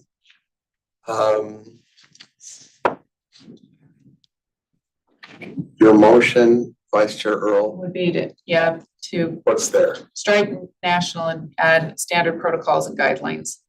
Okay, so explain how safety would be improved with standard protocols and guidelines. Ready to vote? All those in favor, say aye. Aye. Aye. Hi. Abstain. Stay, okay. Okay, so standard 10 or strand 10, standard 3, examine specific types of violent incidents and how common protocols can be used to save lives, increase communication between agencies, and create quick responses. And then striking should have national standards. So we're talking about the 3 reasons why we do it. Are there other reasons other than those 3 that you can see? Those seemed like the things that, when I read, that those stood out. Okay. Yeah, so that's my motion. Okay, we have a motion. Examine the specific types of violent incidents and how common protocols can be used to save lives, increase communications between agencies, and create quick responses. Any discussion or question? Seeing none, those in favor say aye. Aye. Hi. Aye. Those opposed? I am an I, because it's given that we're working from the national standards, right? Yeah, okay, Okay, so that passes. Strand 12, standard, I want to combine standard 1 and 2, see if they'll that will work.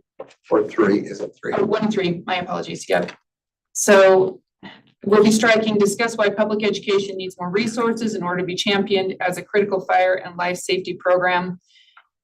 So I want to combine 1 and 3. So it would say, describe available resources for public education in relation to fire and life safety.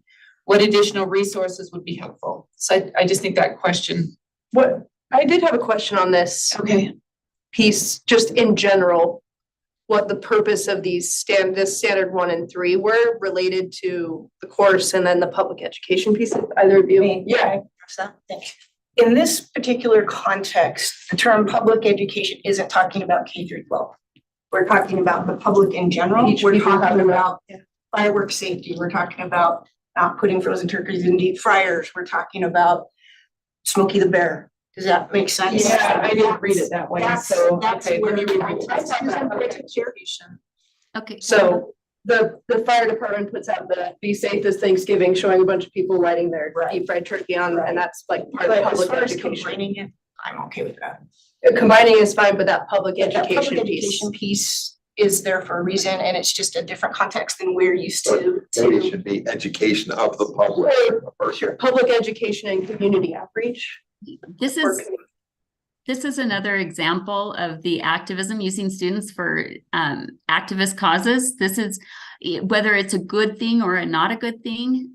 We're asking students to discuss and possibly do assignments and do community outreach to advocate for more public resources. That's not the student's job. That's not their role. They're learning about, they should be there to learn about fire safety.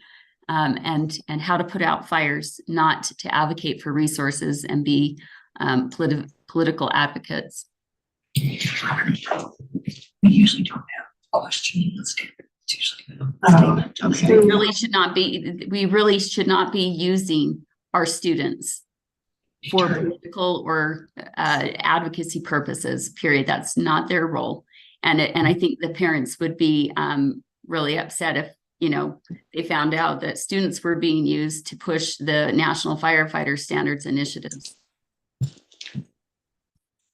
Part of CTE is teaching students about the opportunity to go into this as a career, and part of being a firefighter is community outreach. That's a huge part of the job.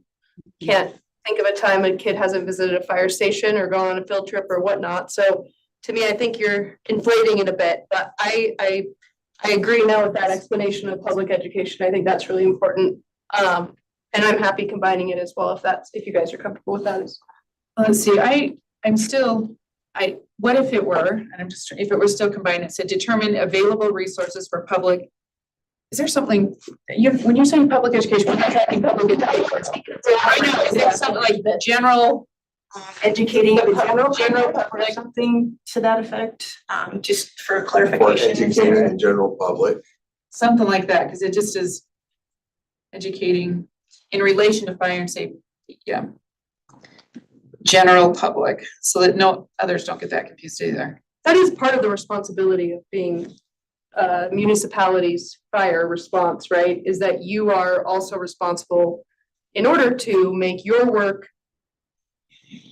I'm not, easier is the only word that I can think of, but like, in order to be more effective firefighters, you need to teach the public on how to not start fires. Or how to be safe. Right. But advocating for resources, totally different. I actually agree with Board Member Klein on that. We need it, we shouldn't be. What is it we have, what are the resources we have, and where could we improve? So describe available resources for educating the general public in relation to fire and safety. And then determine something like determine if additional resources are needed. How do you define resources? Is that people, money? In this circumstance? Is it marketing dollars for a bit, you know what I mean? And maybe it's not resources, maybe it's where is there a safety need, right? Is that what's the intent of the first one? So discuss why public education needs more resources in order to champion as a critical fire and life safety program. What is the purpose of that? You want kids to walk away with what? Maybe that's why I'm unclear on that.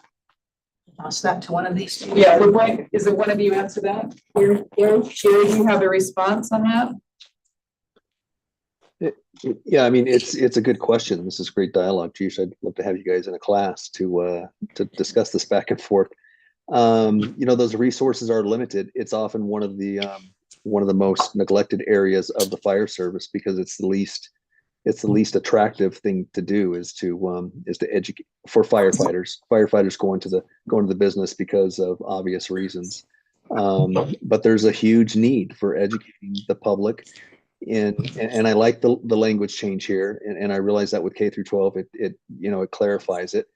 But those resources, like I said, are just extremely limited, and those resources are everything from Smokey the Bear to costume to Sparky costumes to robots are now used to pamphlets and handouts. These resources, some of those resources I just mentioned, can be as much as $1,000 to $5,000, depending on what you have, and they're used to educate the public in general. So they're not cheap, and they're very limited, because our priority is, as was discussed earlier, is doing the bread and butter, and this is often neglected. I have an amendment to the amendment.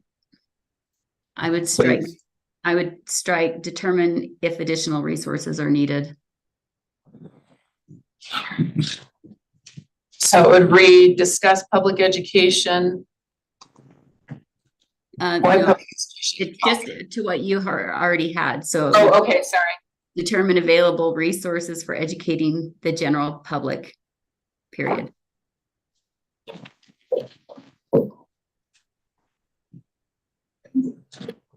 Okay, so they're determining what resources are available. Making them aware of what is available, and And they're I would, going to determine soon enough that they don't have enough. What about, can Just I like offer we all one do. other, maybe one other suggestion, and maybe not even go there, maybe on the top one? But something about effective ways to, what are some of the effective ways, I'm not saying this right, ways to educate the general public on critical fire and life safety programs? that's great. So we're talking about what are the effective ways of doing that. Then on this one, we're talking about what resources are available. Would you like, I can give you an example, a very Okay. concrete one involving. So the legislature last year passed a rule saying that all sophomores, in order to graduate, must learn CPR in their sophomore English class or health class, right?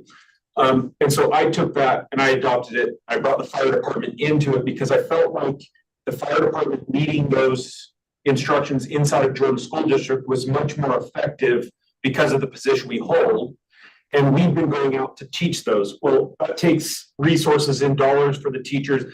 And we spent somewhere around $10,000 for the mannequins for that. And then I believe that it will increase life safety. That's an instance in which we saw the need for that public education of training the sophomores. And there were a lot of resources that the legislature then advocated the funds for. And I mean, that's the best example I can give of where we as a community saw that this needed to be done. And so we allocated more resources to do it.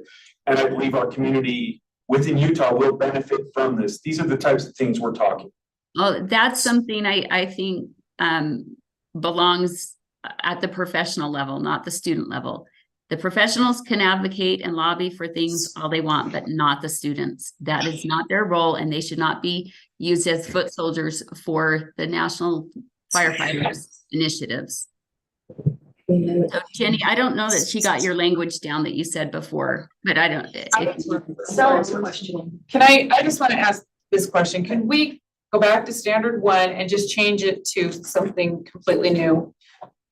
Just be patient with me.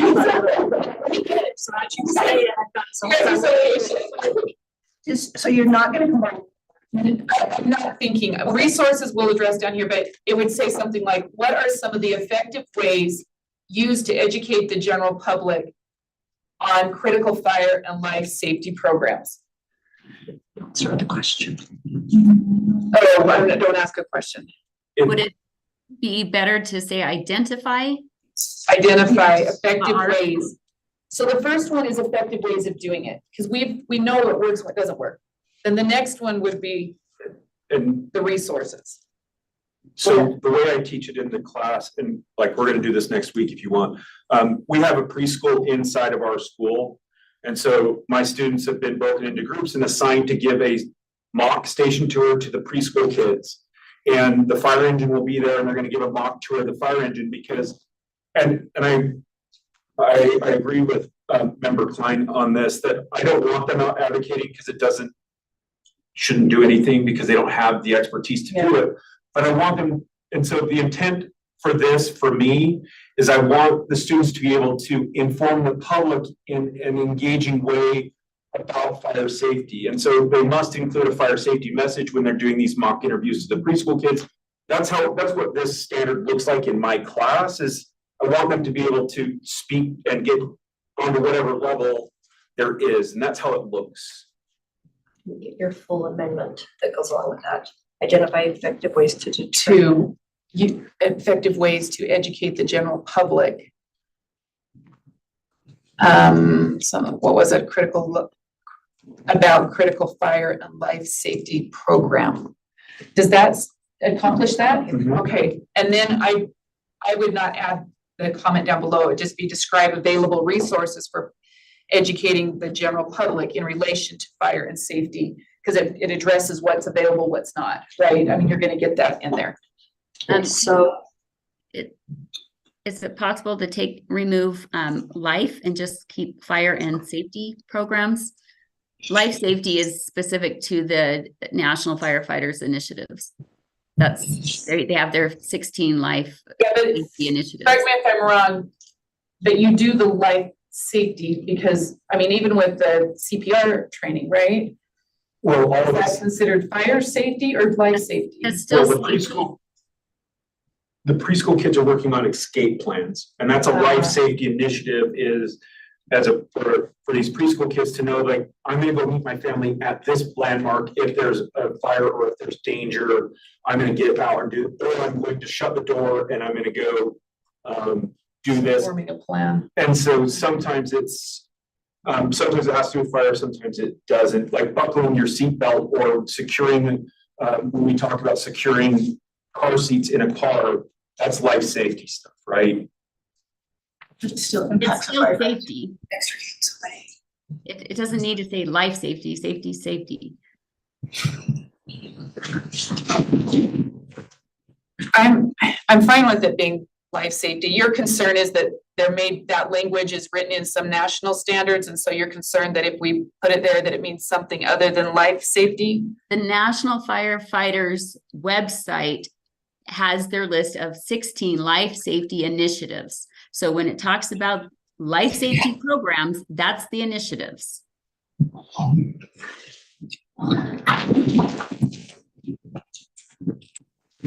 Okay, what do we have up currently? So just for clarity, originally it was stated that we wanted to pull this over. Then we've gone to a different standard. Then we have a Klein amendment to the amendment, and then we have an addition to the top. So would you then be voting on the first part and then going back to Klein's amendment and then back to that's where I'm not sure where we're at. Is it all right if we just do standard 1 and then do the standard 3? Sure. So that you can, then we're not, yeah. So standard 1, Are you following us, Andrea? You're dividing the motion. Okay, Dividing the motion. from Well, I did Member make a Earl. motion to amend that motion and take out life. Okay, Right.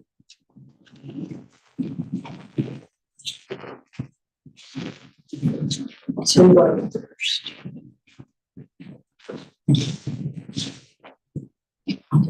Oops.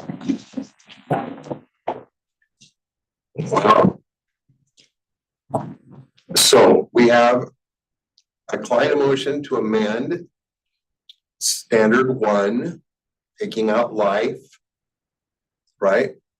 And it would read, identify effective ways to educate the general public about critical fire and safety programs. Correct. Everyone, all those in favor say aye. Aye. Aye. Those opposed, Is this taking out life? taking out life.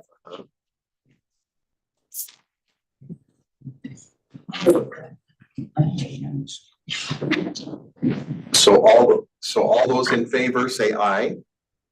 Aye. Aye. Those opposed, No. and member Green, I was an I. is that passes.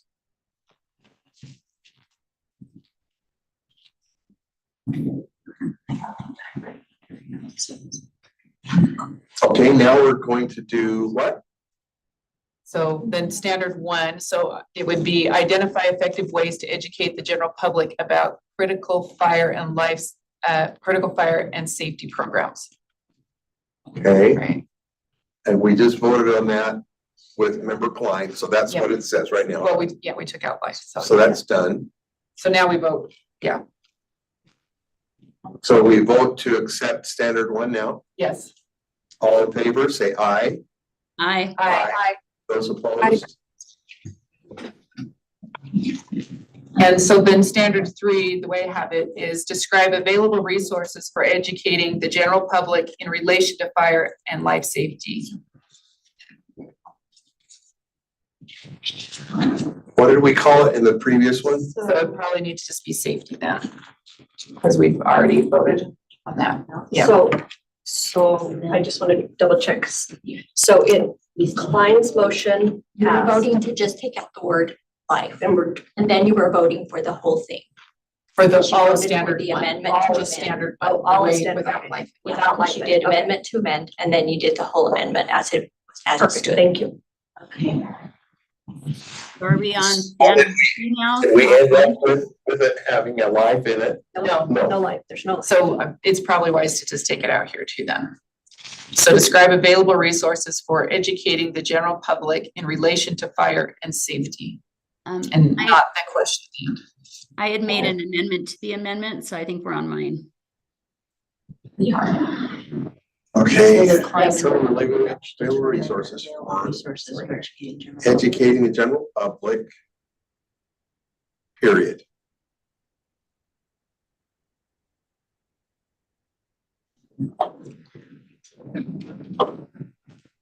Is that what your amendment is, Member Klein? Just- Determine available For resources available resources for educating the general public. on fire safety. In relation to fire and safety or fire safety? In relation to fire safety. Or on fire safety? Well, I think it has to be both, right? Fire and safety, because it's more than just fire related. Fire and safety. Agreed. Klein, are you good with that? Yes. If not, I'll make an amendment. So, Actually, I like fire safety. I think it covers both. it narrows it. Because even just what was explained, they've done CPR recently, which isn't fire safety. Right? That's life safety, but if we're life, then we're doing fire and safety. Yes. Are you good with that then, or do Yes, you want me to make a motion? that's fine. Fire and safety. Okay. Thank you. Okay, here's the Klein amendment. Determine available resources for educating the general public in relation to fire and safety. What were we calling it up in what we just passed? It That's was what we call fire it, something. Fire and safety, that's what we call it. I thought there was a word after fire. There was critical fire, but did we include that up above? Just fire and safety is what we've been saying, huh? We Okay. took out life before, so it was just fire and safety instead of fire and life safety.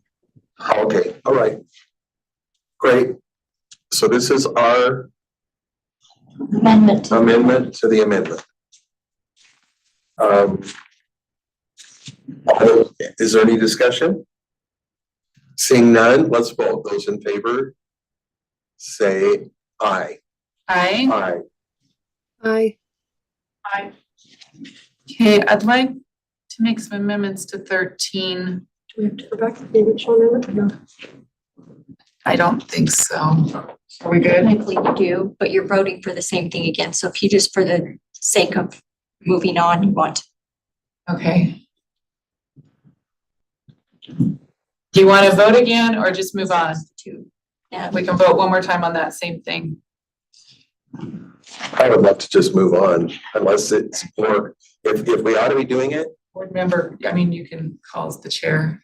All right, let's vote one more time. All those in favor to standard 3, describe available resources for educating the general public in relation to fire fire and safety, right? Or no? Fire and life safety. It No, says fire and safety. Fire and safety. All those in favor, say aye. Aye. Aye. Aye. Aye. Any opposed? No, I heard 5 ayes. There we go. Okay, standard 13, and this is where I did that, the home fire sprinklers narrative. I did, and I'm just gonna tell you what I've done, and people can disagree with this. So on strand 13, as the overall strand, students will explain the need for enforcement of fire building codes. I've stricken and the installation of home sprinkler systems. Only because we're here in Utah and it's here, but it's not here. And then this number 1, discuss the importance of fire building code enforcement, striking and home fire sprinklers. Standard 2, discuss some of the arguments for and against residential sprinklers. And then striking, explore whether those arguments are flawed or based in myth. And then standard 3, develop logical argument for residential sprinklers, usually using statistics, striking that. So it focuses on the code. So yeah, people can provide their. Do you want to provide any insight? Would you like us to? I would like you to provide some insight. Yeah. I'm gonna toss it to one of these guys in a second, but generally speaking, for the FESI standards, which Utah Fire Academy follows, there is a whole section in the course outcomes on both residential and commercial sprinkler systems and legislation. I want to toss it to either Gary or Richard here.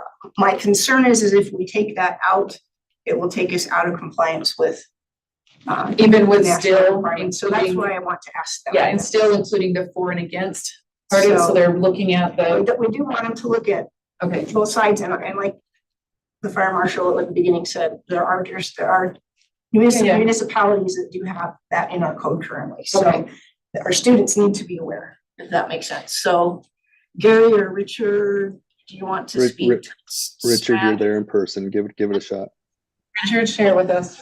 Can I just ask, point of clarification, sorry to interrupt. What part are you saying would be problematic to take out? So in the FESI National Fire Academy curriculum and standards, there is a part of that it talks about the home sprinkler systems, both residential and commercial. So I'm concerned if we eliminate too much about the home sprinkler system, then we will not be meeting that national standard. That makes Okay, sense. so you're saying you have an issue with taking it out of all of this? Correct. Not just one particular standard? Correct. Okay, and yet hasn't been passed by our legislature, so you're saying you want our standards to be aligned with the national, even though it's not in our code? Is that what you're saying? What I'm saying, excuse me, is that our fire academies align to national standards for them to continue to get their training, if that makes sense. And this course is a requirement for our national, our Utah, what's it called, cadet or candidate recruitment academy. So if we take this out, I am concerned that now our course then does not meet that prerequisite requirement, which would then therefore make our articulation agreements So what do they need to know about sprinklers? They don't need to, do they need to be developing arguments about sprinklers, or do they need to understand the function of sprinklers in a residential setting, in a commercial dense setting? What is it they need to know? So in the national standards, which the Yeah. FESI document that I'm looking at right now, there are 7 things that they want. Identify different types, uses, and benefits for various types of structures. Summarize basic elements of a public water supply system as it relates to fire protection. Explain the operation and appropriate application of the different types of portable fire protection systems. Identify the different components of sprinkler, standpipe, and foam systems, which we're addressing in other places here. Discuss residential and commercial sprinkler legislation. Compare the basic components and detectors of a fire alarm system, and describe hazards of smoke, So can we use some of those instead, because I don't have any problems with them discussing legislation about sprinkler systems.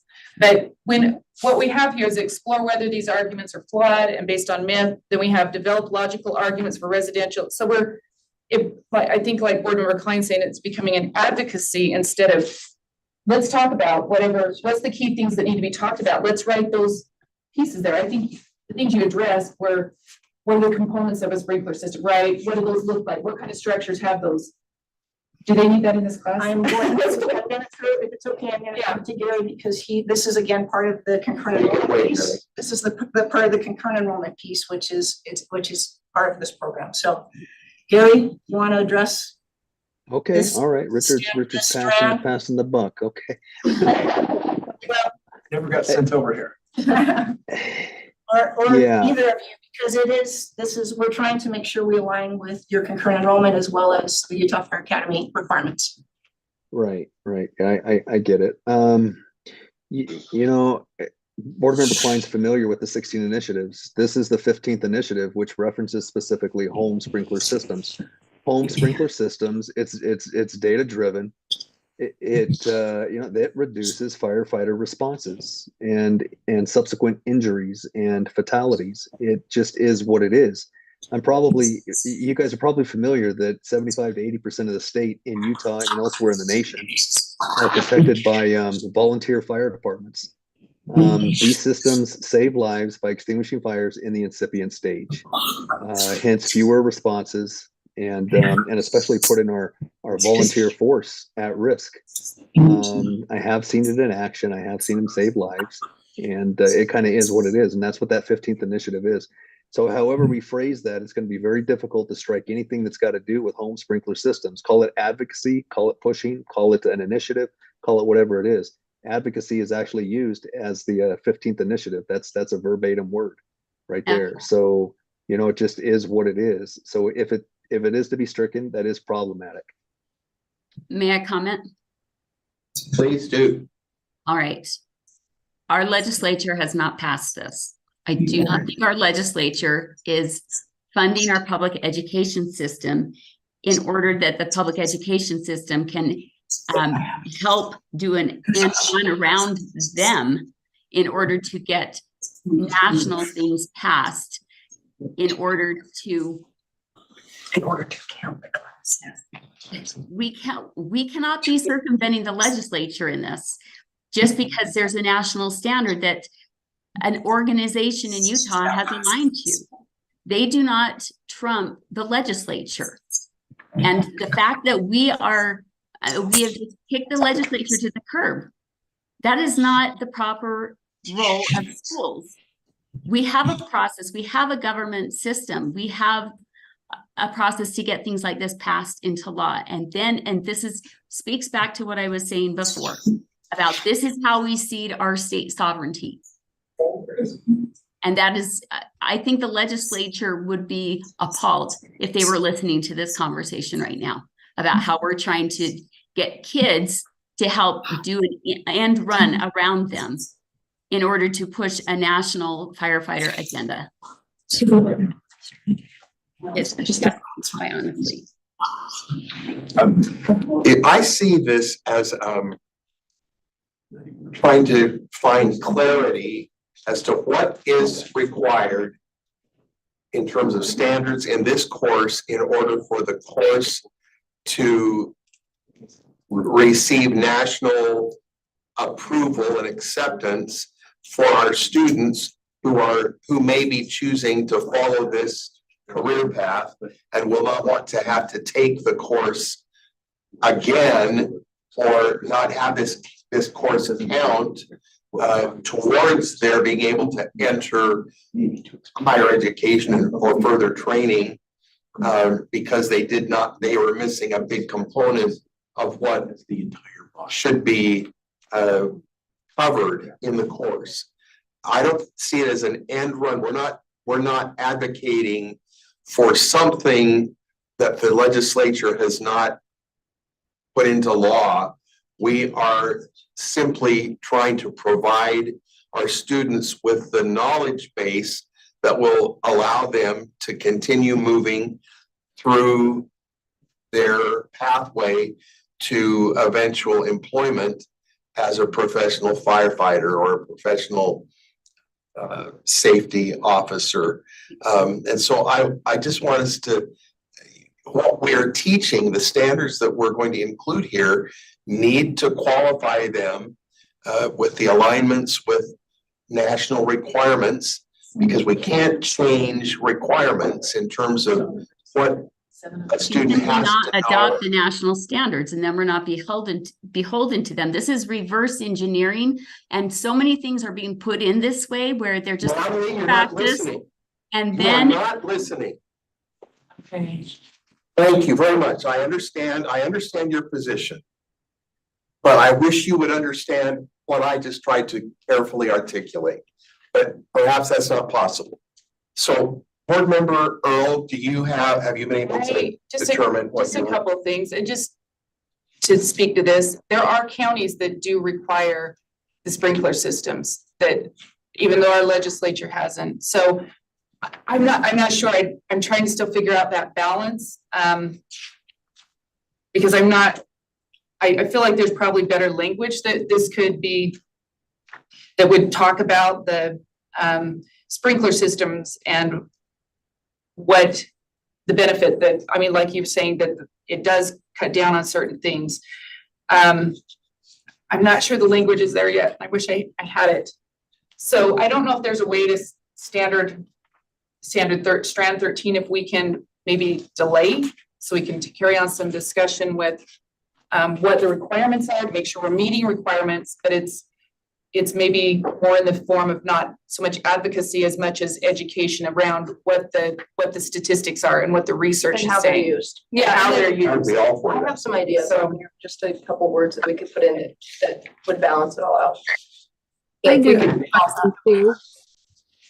Just a clarifying question, if I may. Please. Okay, so this one is item 15 on those standards from the NFPA, correct? And I'm just wondering if we're doing just 15 and talking just about that one of 16, do we just want to do all 16?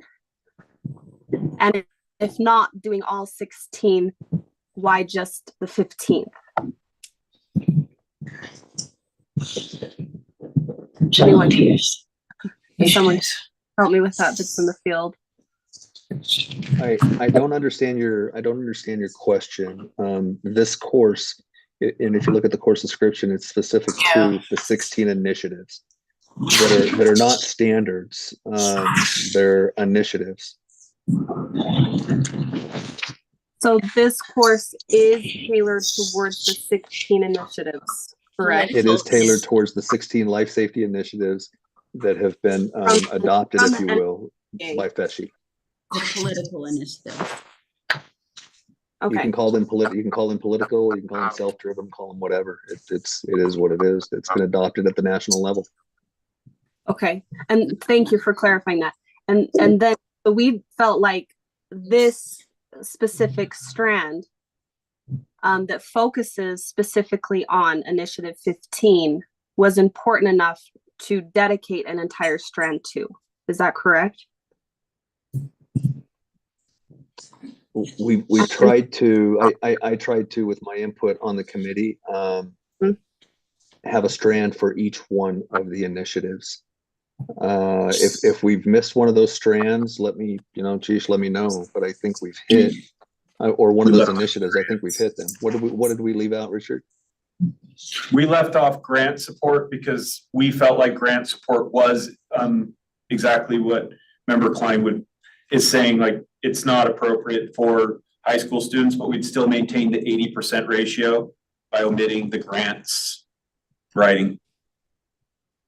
Okay, I remember that now. Yeah. Okay, thank you. So all of these initiatives, except for 10, are incorporated in this strand. And that is, again, because they are political initiatives meant to create, to educate a group of students or many years of students in this course into this way of thinking so that they can then, when they get out, if not before, advocate for these things in a political way. So this is creating an army of political advocates either now or in the future, which is why I'm against this standard as a whole, because that is not the proper role of our schools to be using kids to create ground up initiatives and political momentum for a cause. So I've gone down through these. There are some political things in them, but by and large, the intent is not to politicize firefighters or emergency personnel. Have you read through all the research? I'm not quite done, but the intent is to create a safe environment for firefighters in the most effective way that they can engage with their communities, is what I'm taking from this. I would move that strand 13, that we wait on that until, I hate even say Thursday, but at least I just think that we could probably word those a little different, maybe in alignment with what's some of the language that you read earlier. I want to run that. Yeah. Through my committee, if that's all right. Yeah, that would be great. Could we do that knowing what the discussion was here and maybe look at that if that's okay? Okay. Okay, we have a motion to postpone Yeah. this discussion until Thursday, and we'll move on to we happen to have a couple of other motions. I just don't know where to go with 13 yet, and I don't feel comfortable moving forward yet. So that's my. All right, So I'm gonna say. we're ready to move that we postpone that discussion until Thursday. All those in favor say aye. Aye. All opposed, say nay. I'm an No. aye. Thank you. That was a no for me. Okay, I have a motion. So I'm right here. Did that pass? I'm sorry, did that pass? Yes, it did. 4-1, So we would be. So we'll pick that up on Thursday. So just. All right, So Andrew, where would we be then next?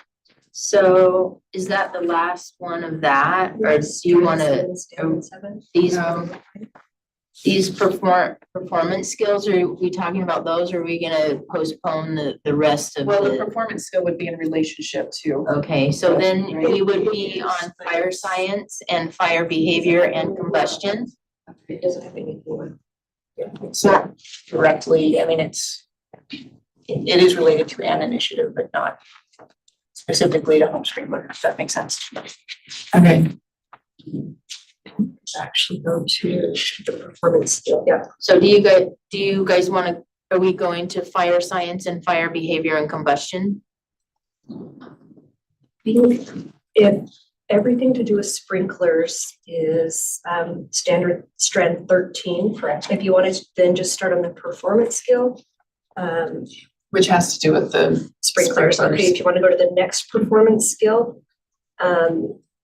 Okay, so so then my final motion in this section would be for draft our standard 14 performance skill. And it's just writing these as a little different question.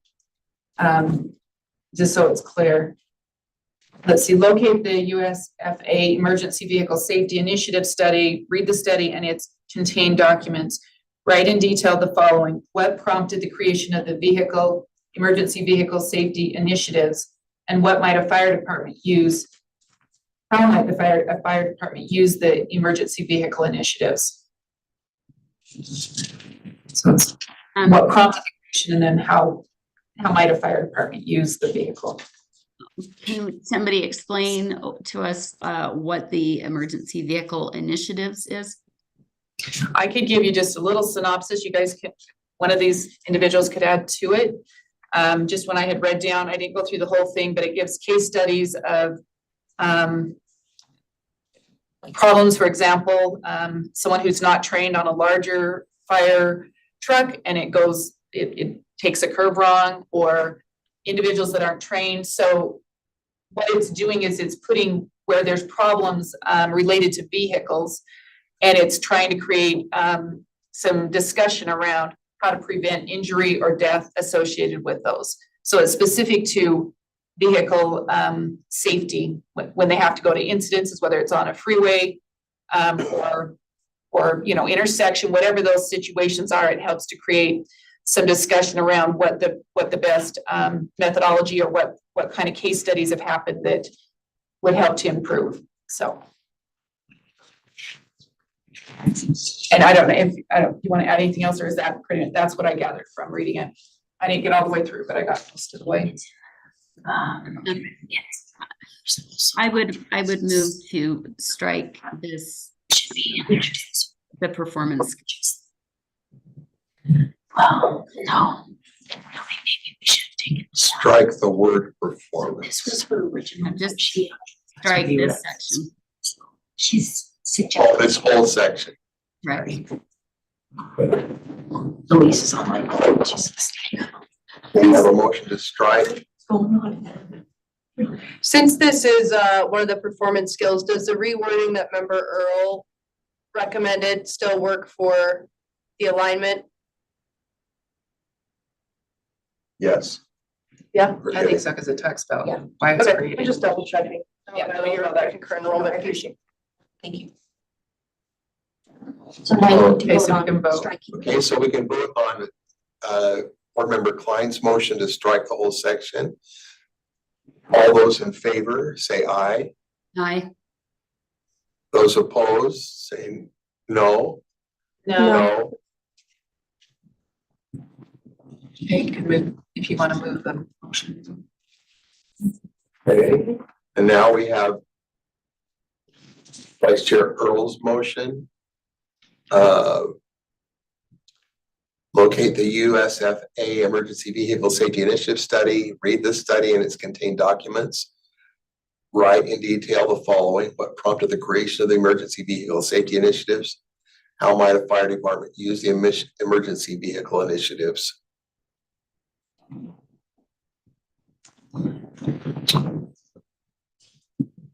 All those in favor, say aye. Aye. Aye. Aye. I abstain. Okay. I think that takes care of everybody. And then we have All right. I think Brent Strand, 7, standard 7, compliance 7. Okay, now we're on to fire science, Strand fire 7. behavior. fire science, fire behavior and combustion. Strand 7, standard 7. Member Klein. Okay, I would move to add the language in fighting fires.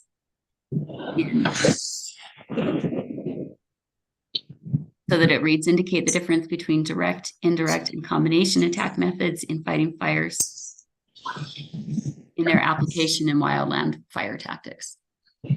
So it's, Um, I would probably write it slightly different, but it's, maybe of fighting fires. And I don't know, and combination attack methods when fighting fires and in their application. Is it okay if I, Yeah, do you have a may comment? I speak? Of course. Rather than that additional phrase, what if you said something like, let's see, indicate the difference between direct, indirect, and combination attack methods. Let's see. Oh, how do they have it? With wildland firefighting tactics? Does that make sense? Say that again, the part you added? But, so it's just another different way to say it. So it would be, In wildfire tactics? With wildland firefighting tactics. Wildland Is fire that fighting okay? tactics, that's Makes fine. sense. Wildland indicate the firefighting difference tactics. between direct, indirect, and combination attack methods in wildland firefighting tactics, Correct. firefighting. And it would change the with to in. Yeah, either way's fine. Did you say in? It's fine. Whatever. Whichever, Whichever. which would you like? In wildland fighting. In. Direct and combination attack methods in wildland firefighting tactics. Yep. Okay, great. So that is a motion from Member Klein. Any discussion? If not, let's come to a vote. All those in favor say aye. Aye. Hi. All say no. It's unanimous. Unanimous. Okay, next. Okay, I'd like to make a motion that the committee approve the fire science, fire behavior and combustion course standards, draft 1 and 4 to the full board for approval. We have a motion just expressed by Vice Chair Earl. Very, Is that with the exception of the strand that she postponed? That's a different. Oh, okay. course. So it's just for the fire science, fire behavior and combustion course is the one we're talking about now. So we're ready to vote. All those in favor say aye. Aye. Hi. Those opposed say no. Okay, unanimous. Moving it forward. All right, teaching is a profession. Perfectly fine. If If I can make one comment, please. really appreciate the committee's detail in this, because when we were putting this together, coming from a different industry, and I just got thrown into this education world and I really like it. And but to see how much detail you all are putting into this lends importance to what we're doing in the classroom, and I appreciate it. Thank you. Well, we're so grateful to you for making it happen with our students, and we are committed and we appreciate your work, and we appreciate your giving us the opportunity to look at it through several different lenses. Thank you very much. Thanks to all of the committee who've spent the time to make the motions. We'll continue this discussion on Thursday. Thank you. Thanks a lot. You're very patient up there. Okay, thank you. Thank you, everyone. I appreciate the discussion.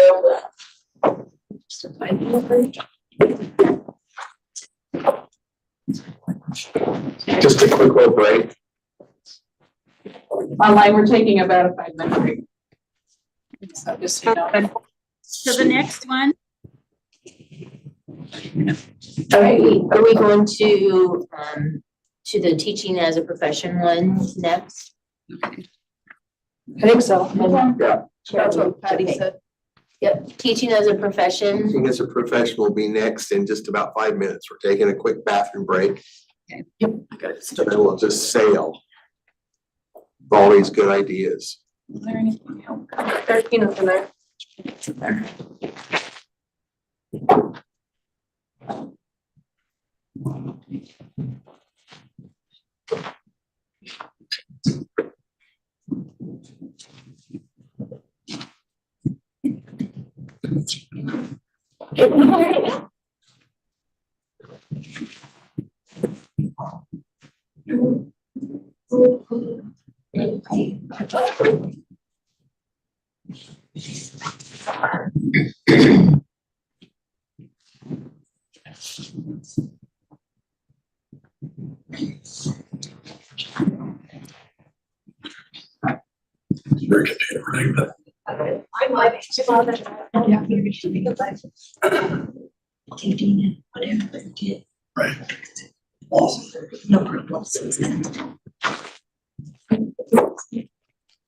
Right.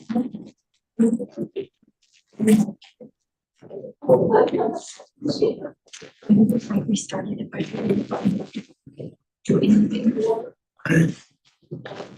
so you guys are mad.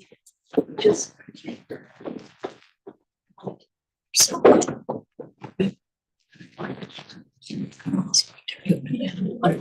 Great. So,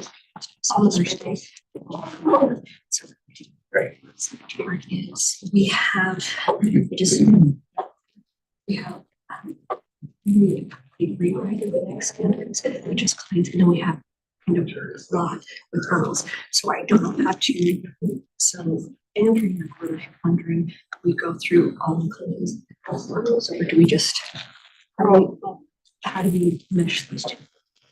Mash them or mash them. Mesh. I want to just, yes, I know Earl has that rewritten one for teaching as person 2, but member Klein did not. She only had for teaching as person 1. so we'll go So to it's- lines for 1 and then Earl's for 2. Well, we already did 1 last time. Oh. So we're on 2. We passed out 1. So the only thing we need to look at is member Earl. But she might have individual ones, but So I see on here where it says teaching as a profession 2, principles of educational instruction, see the rewritten version of member Klein's version. So is that, Yeah. that's not it? So that's really as Yeah. one, and we've already. I only have, and member Klein, are you there? She might be taking a break too. I'm here. What did you need? I only had a rewritten version of teaching as a profession 1 from you. Is that correct? It's just You the just one I have- sent you at the beginning. Yeah. Yeah, okay. So you just have individual ones, so we don't, that motion 27 can be taken out. That's the other one, right? That's what we're doing. Oh, yeah. So now we're on 2. We So should be they're on not- principles. You don't have them on Educate. the document? So,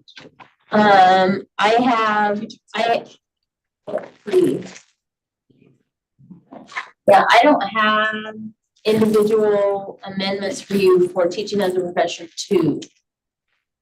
Is this 2 or And just? we already passed out 1, so it's teaching as a profession 2, principles of educational instruction. So that's what we're on next, principles of Yeah. education instruction? Okay. Correct. And, okay, what? Oh, we do have that. We do have you. Sorry, I apologize. I'm moving that over right now. It was just called principles of educational instruction. So that's what So we're on I right now. just moved that into the drive, into So the two- Google Page Drive. 225. So you have, Okay. We know what we're doing? So, just to be clear, right now we are working on teaching as a profession 2. We It's have, also going to be called, renamed as whatever it was, teaching. Principles of educational instruction, Correct, yeah, so that's where we're at. 225 in the document, I think.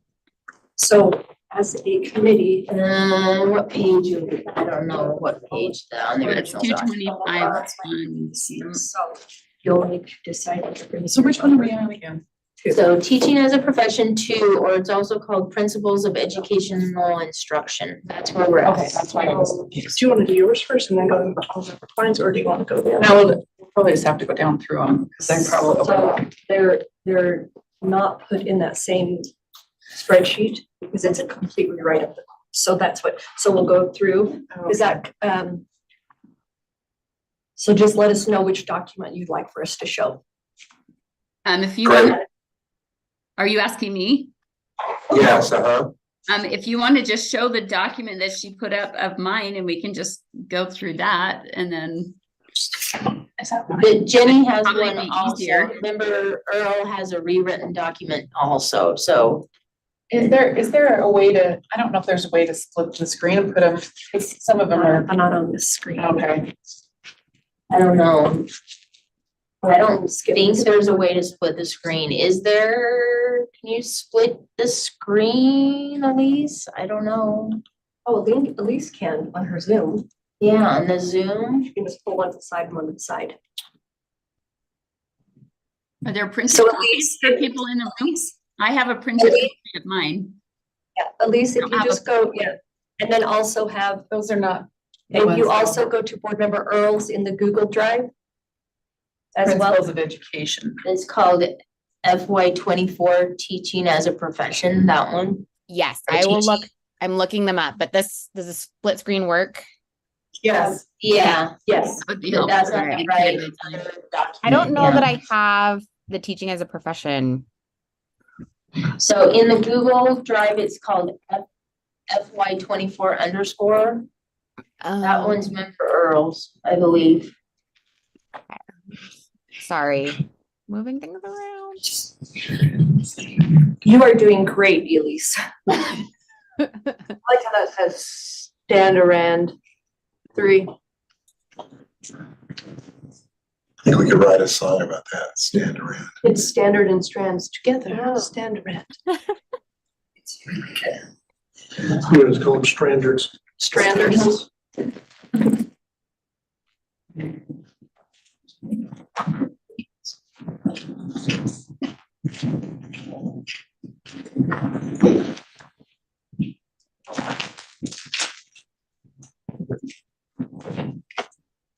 Yours is, Are we ready? Or Mine we're starts somebody. with the course description. that's what yours is. Put that on the screen.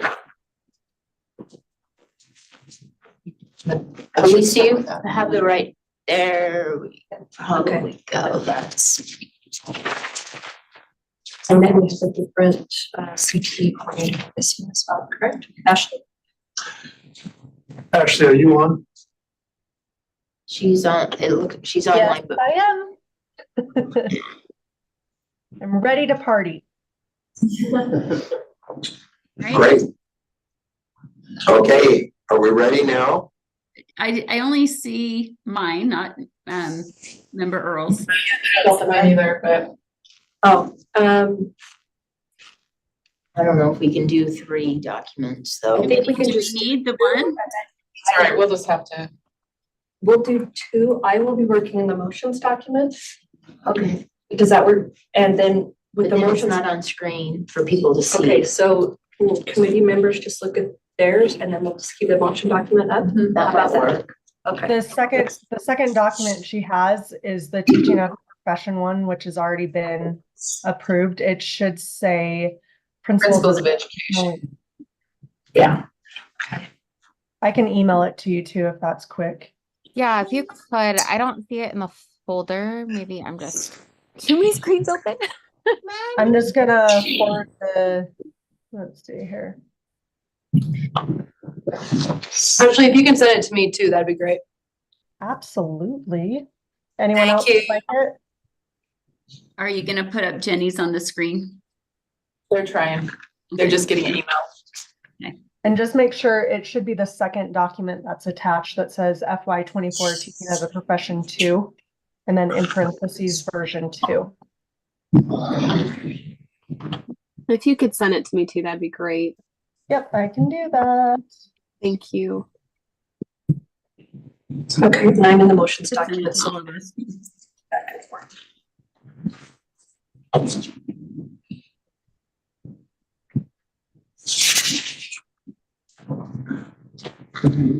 See what's going on. So it looks like, we're gonna start with the change of the title.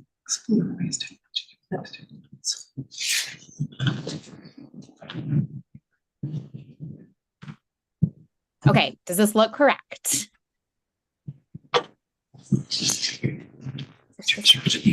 Yes. No, teaching as a, yes? Is Principles that of education that member instruction. Okay. Earls? Does it say Earl at the top? So is that just the original or is that member Earls? No, if you scroll down farther, you'll see board member Earl's changes. There you go. Okay.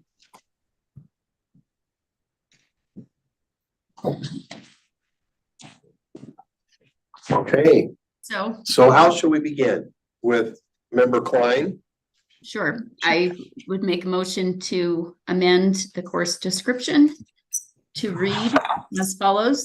This course examines the principles of educational instruction and prepares future educators to meet the academic needs of all students. Students will identify ways technology can be used in the classroom while protecting student data Students will selectively use technology to develop a professional digital presence and to explore professional learning networks. Students will develop and design a course within a learning management system, LMS, as well as traditional non-tech options to support student academic needs.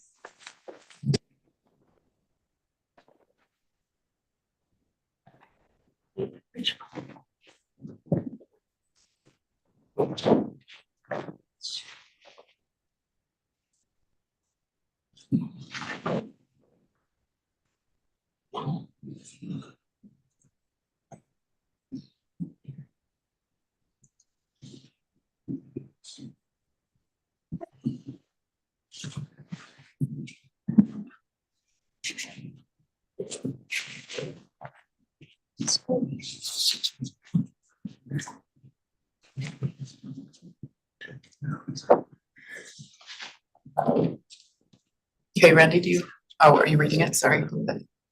What do you want to So do we want to read what you have proposed for the same thing? Well, the only, and I don't have any changes here, but I would change autonomy. I'm just saying if this motion doesn't pass, I would make the motion that it would say students will explore ways technology can be used to enhance teacher instruction and student learning in the classroom while protecting student data. I would just change the student autonomy to teacher instruction, student learning. And I just wanted to make a note here that I understand Member Klein's hesitancy and concerns about technology in the classrooms, but this course does talk through not just saying we're using technology in all of our learning, but how we can use technology in our learning. So I'm opposed to the amendment. I'm comfortable with the autonomy being removed, but I like the way the course description was written by the writing committee. Natalie, would you like to speak to your amendment? Yes, I mean, I would just respond to say that it covers both. The way my amendment is written.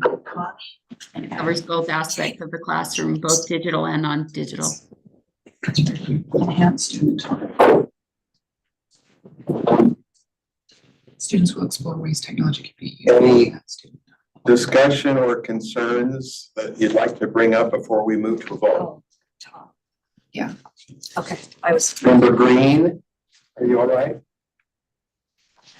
I'm here, yeah. I'm just reviewing. If it doesn't. Okay, so we have a motion from Member Klein that the course description read, this course examines the principles of educational instruction and prepares future educators to meet the academic needs of all students. Students will identify ways technology can be used in the classrooms while protecting student data. Students will selectively use technology to develop a professional digital presence and to explore professional learning networks. Students will develop and design a course within a learning management system, as well as traditional non-tech options to support student academic needs. I think one of my favorite things on that revision are the students, as well as traditional non-tech options to support student academic needs. I think it's a good nod to that reality that needs to probably be maintained, while also acknowledging the importance of technology, and LMS. So that's just my feedback. Thank you. Any other discussion? Feedback? All right, all those in favor say aye. Aye. Aye. Those opposed say no. No. Okay. I'd like to make an amendment to the course description that we strike student autonomy and put in teacher instruction and student learning. So it reads, students will explore ways technology can be used to enhance teacher instruction and student learning.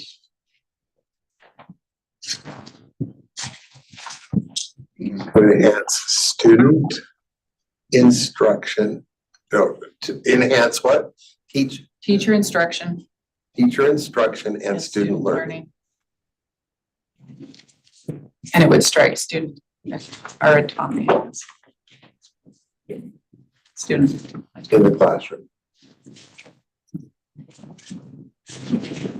Okay, would you like to speak to it? Yeah, I just later in that first strand, it talks about improving autonomy, and I just have some motions that take that out and actually put it back into the idea of instructional design as well as student learning, making sure it's focused in that area. So that's what my recommendations would be. And student need to be deleted also, or stricken. Student learning in the classroom, so it's student autonomy that's stricken.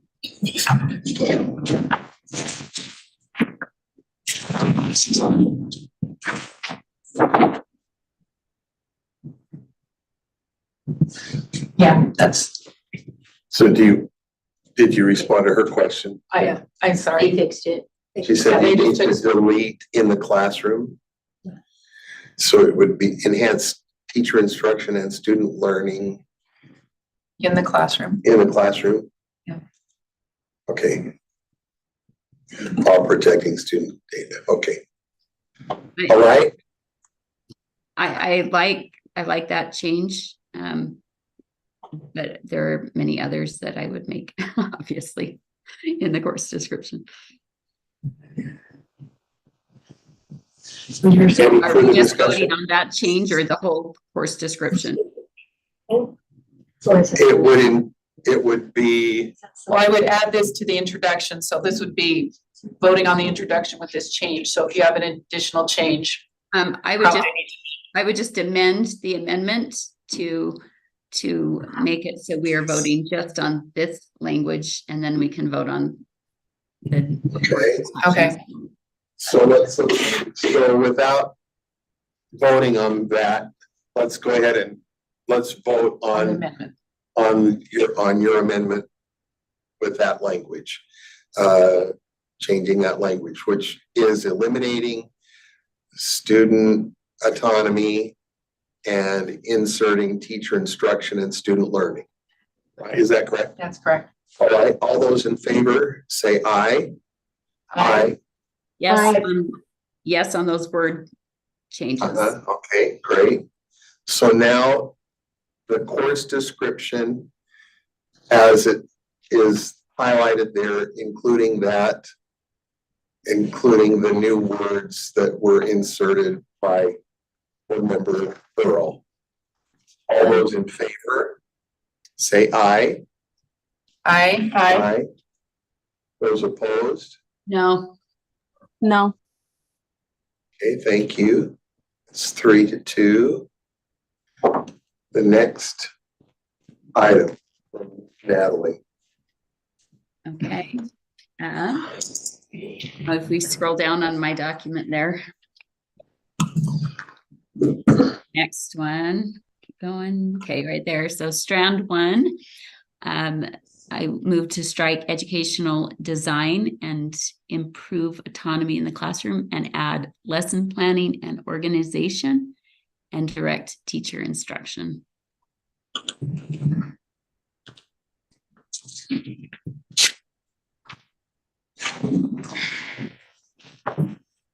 I would make a substitute motion that it read.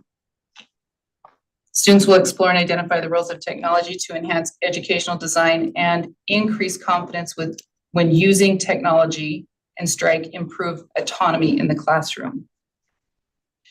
So students would suck. So it's just inserting increased confidence when using technology and striking improve autonomy. And I'll speak to that. Enhancing educational design has a lot of components. It could be from students that have trouble seeing, some kind of a enhancement with technology, to the ease of putting lesson plans into a particular technology so that you can go through them and then be prepared for the next class to use them again. It doesn't necessarily mean it takes away from direct instruction by the teacher, but it does allow that enhancement of the education environment.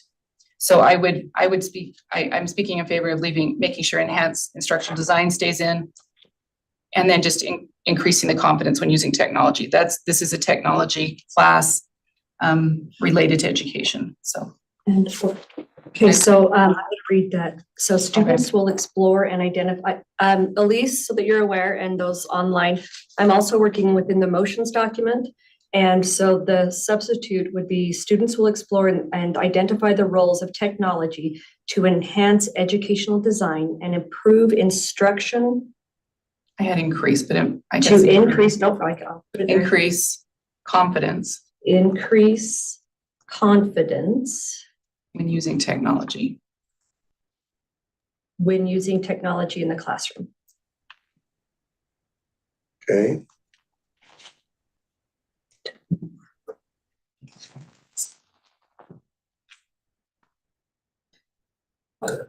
Okay. Here we go. Yep. Elise has 3 screens up there. She's awesome. Have increase in improving technology. Students will explore and identify the roles of technology to. So we have strand 1.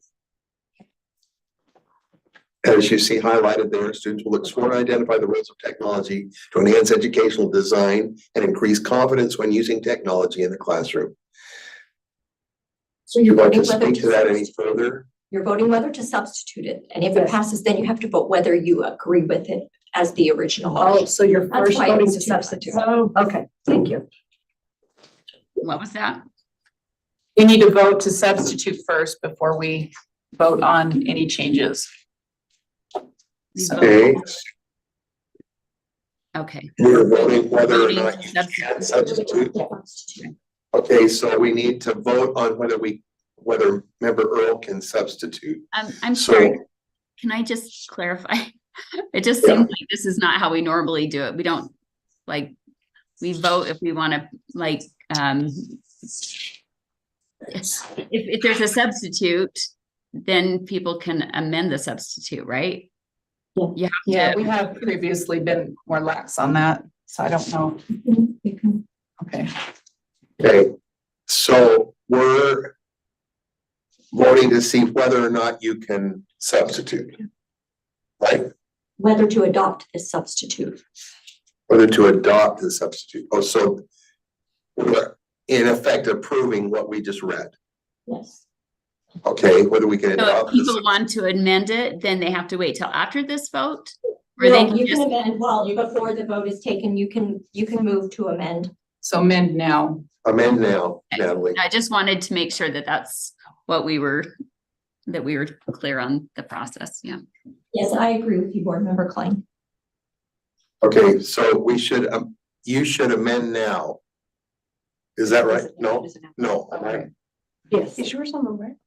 So if we're looking yeah. right now at the bottom, Yeah. that's highlighted at the bottom. It's not. Can I speak to this substitute? Sure. It's just, it speaks to the universal design for learning, which is, in my opinion, problematic.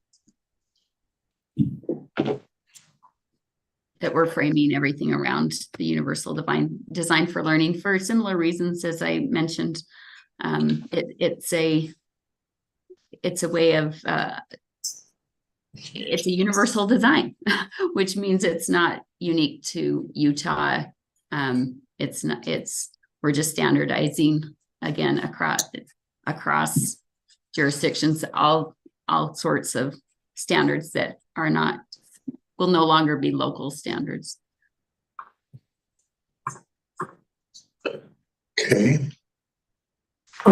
Ashley does have her hand up. I don't know if you want to call on her or not. It's up to you, Chair. Yeah. I'd like to make sure she's good with that. Actually, we're just about out of time. Are we? Yeah. Yes, I mean, technically we are. Do we want to? Should we finish this one thing and then we'll be done?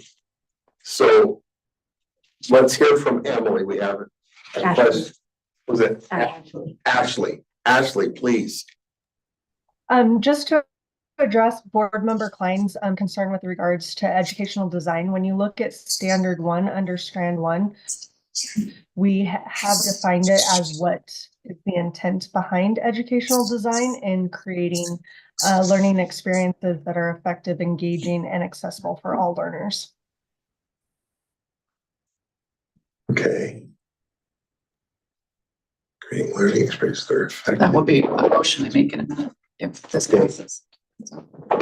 Thank you for that, Ashley. So we're back to, you had a question? Remember Earl? No. Is So there, are we voting on Strand one change. strand one? What's highlighted there? Yeah. Students will explore and identify the roles of technology to enhance the educational design and increase confidence while using technology in the classroom. can I just ask, how is the variability or the flexibility achieved by the teacher, or is it only achieved through the tech?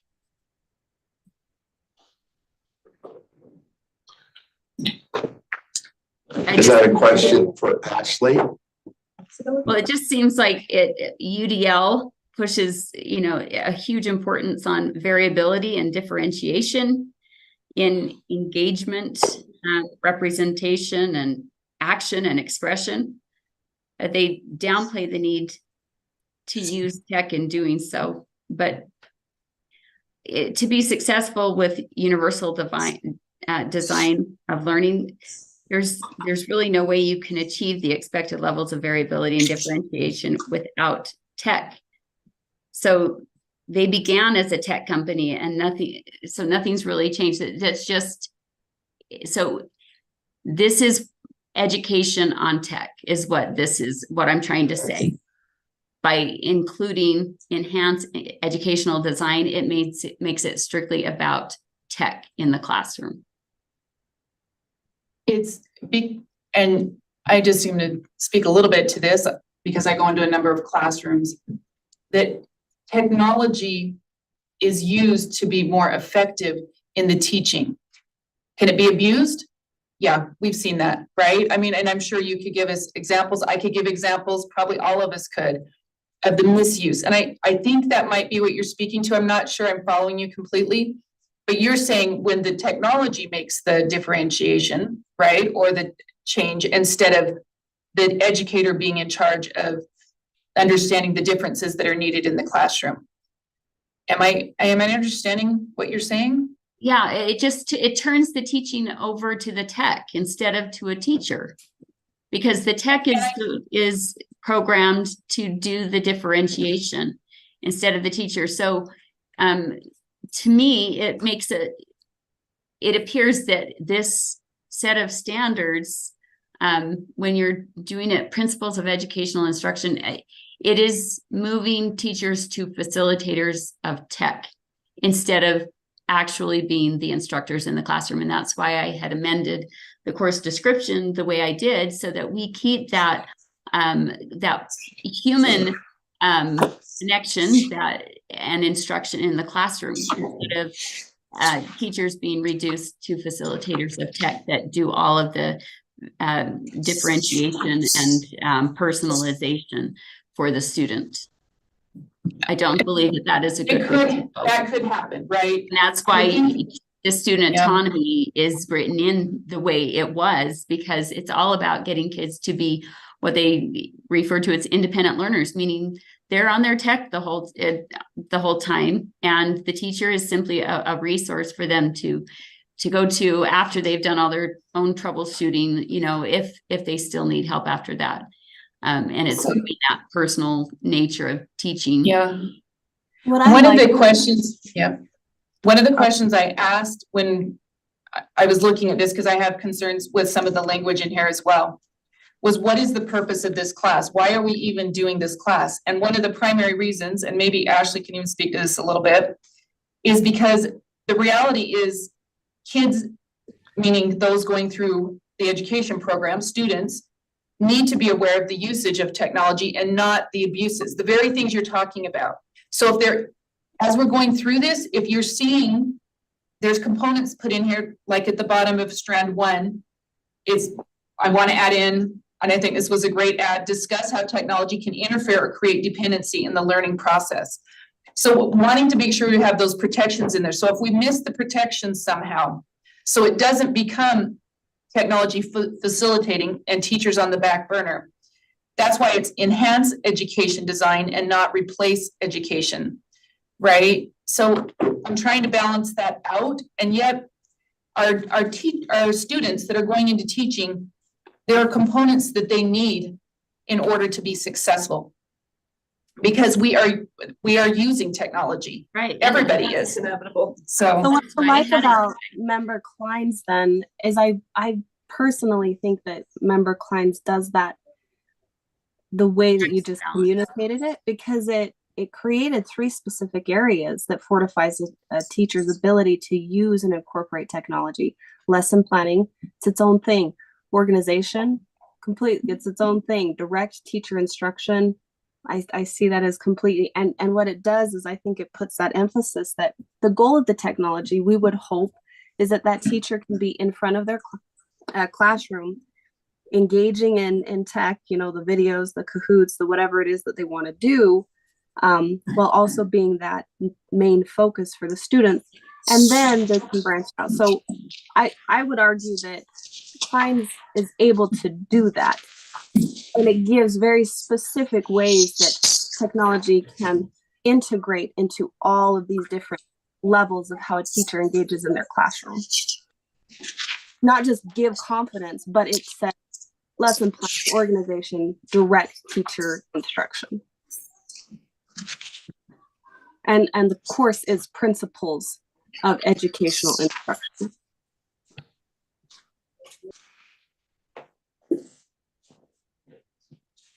So I'm looking back through the course itself, and I'm Emily, it does emphasize that. I'm just looking at where that falls in, what you're talking about exactly. Which would be the course development, right? The class instruction and stuff. So I'm not saying, I just think that we want to increase the confidence in their ability to do that is where I would recommend for this. May I comment? Sure. Just to something that board member Earl said, as far as the universal design of learning, it speaks to all of the positive sides of it, but it doesn't speak to the negative sides of it. And there are negative sides of it. And so it kind of whitewashes universal design of learning and makes it seem like it's only good. And instead of looking at both the upsides and the downsides. I think that's rational. Does it? Ashley, did you have a comment? We would love to hear from you. Thank you, Board Member Booth. Just to clarify, this is one of 3 courses in the K-12 Teaching as a Profession pathway. This would be the 3rd of the courses within that pathway. The other 2 courses, Teaching as a Profession, and the current one, which is the Teaching as a Profession 3, that we will rename to Aspiring Educators, which is concurrent enrollment to Ed 1010. In those courses, those students are understanding lesson planning, not using technology. The reason this course came about is talking with institutions on what would be an appropriate class for high school students with concurrent enrollment to help them be better prepared once they get to that post-secondary institution and increasing their education. What would be the best course for these students to take at the high school level? Feedback was this principles of educational instruction. It's called different things throughout the institutions throughout the state, but as you look at the whole entire standards, the purpose of this course, like Board Member Earl stated, is we want these new teachers to understand how to use technology appropriately. Technology can enhance how a student learns in various ways. I'd like to take you back to March of 2020 when COVID hit, and all of a sudden every teacher ended up on technology, and some thrived and some didn't. And we're seeing that teachers have continued to use some of those technology aspects because they found the benefits of helping students who are either away on vacation or sick, for things along those lines. My daughter herself it's been beneficial for her. And so I think looking at the class as a whole, the purpose of it is to educate new teachers coming into the classroom how to use technology appropriately in teaching their content, how to keep kids safe with their student data privacy, how to keep the teacher safe so that they don't end up in a UPAC, and how to develop a learning management system that can be beneficial for students of all different learning abilities. So just kind of a back history of how this course came to be. Thank you, Ashley.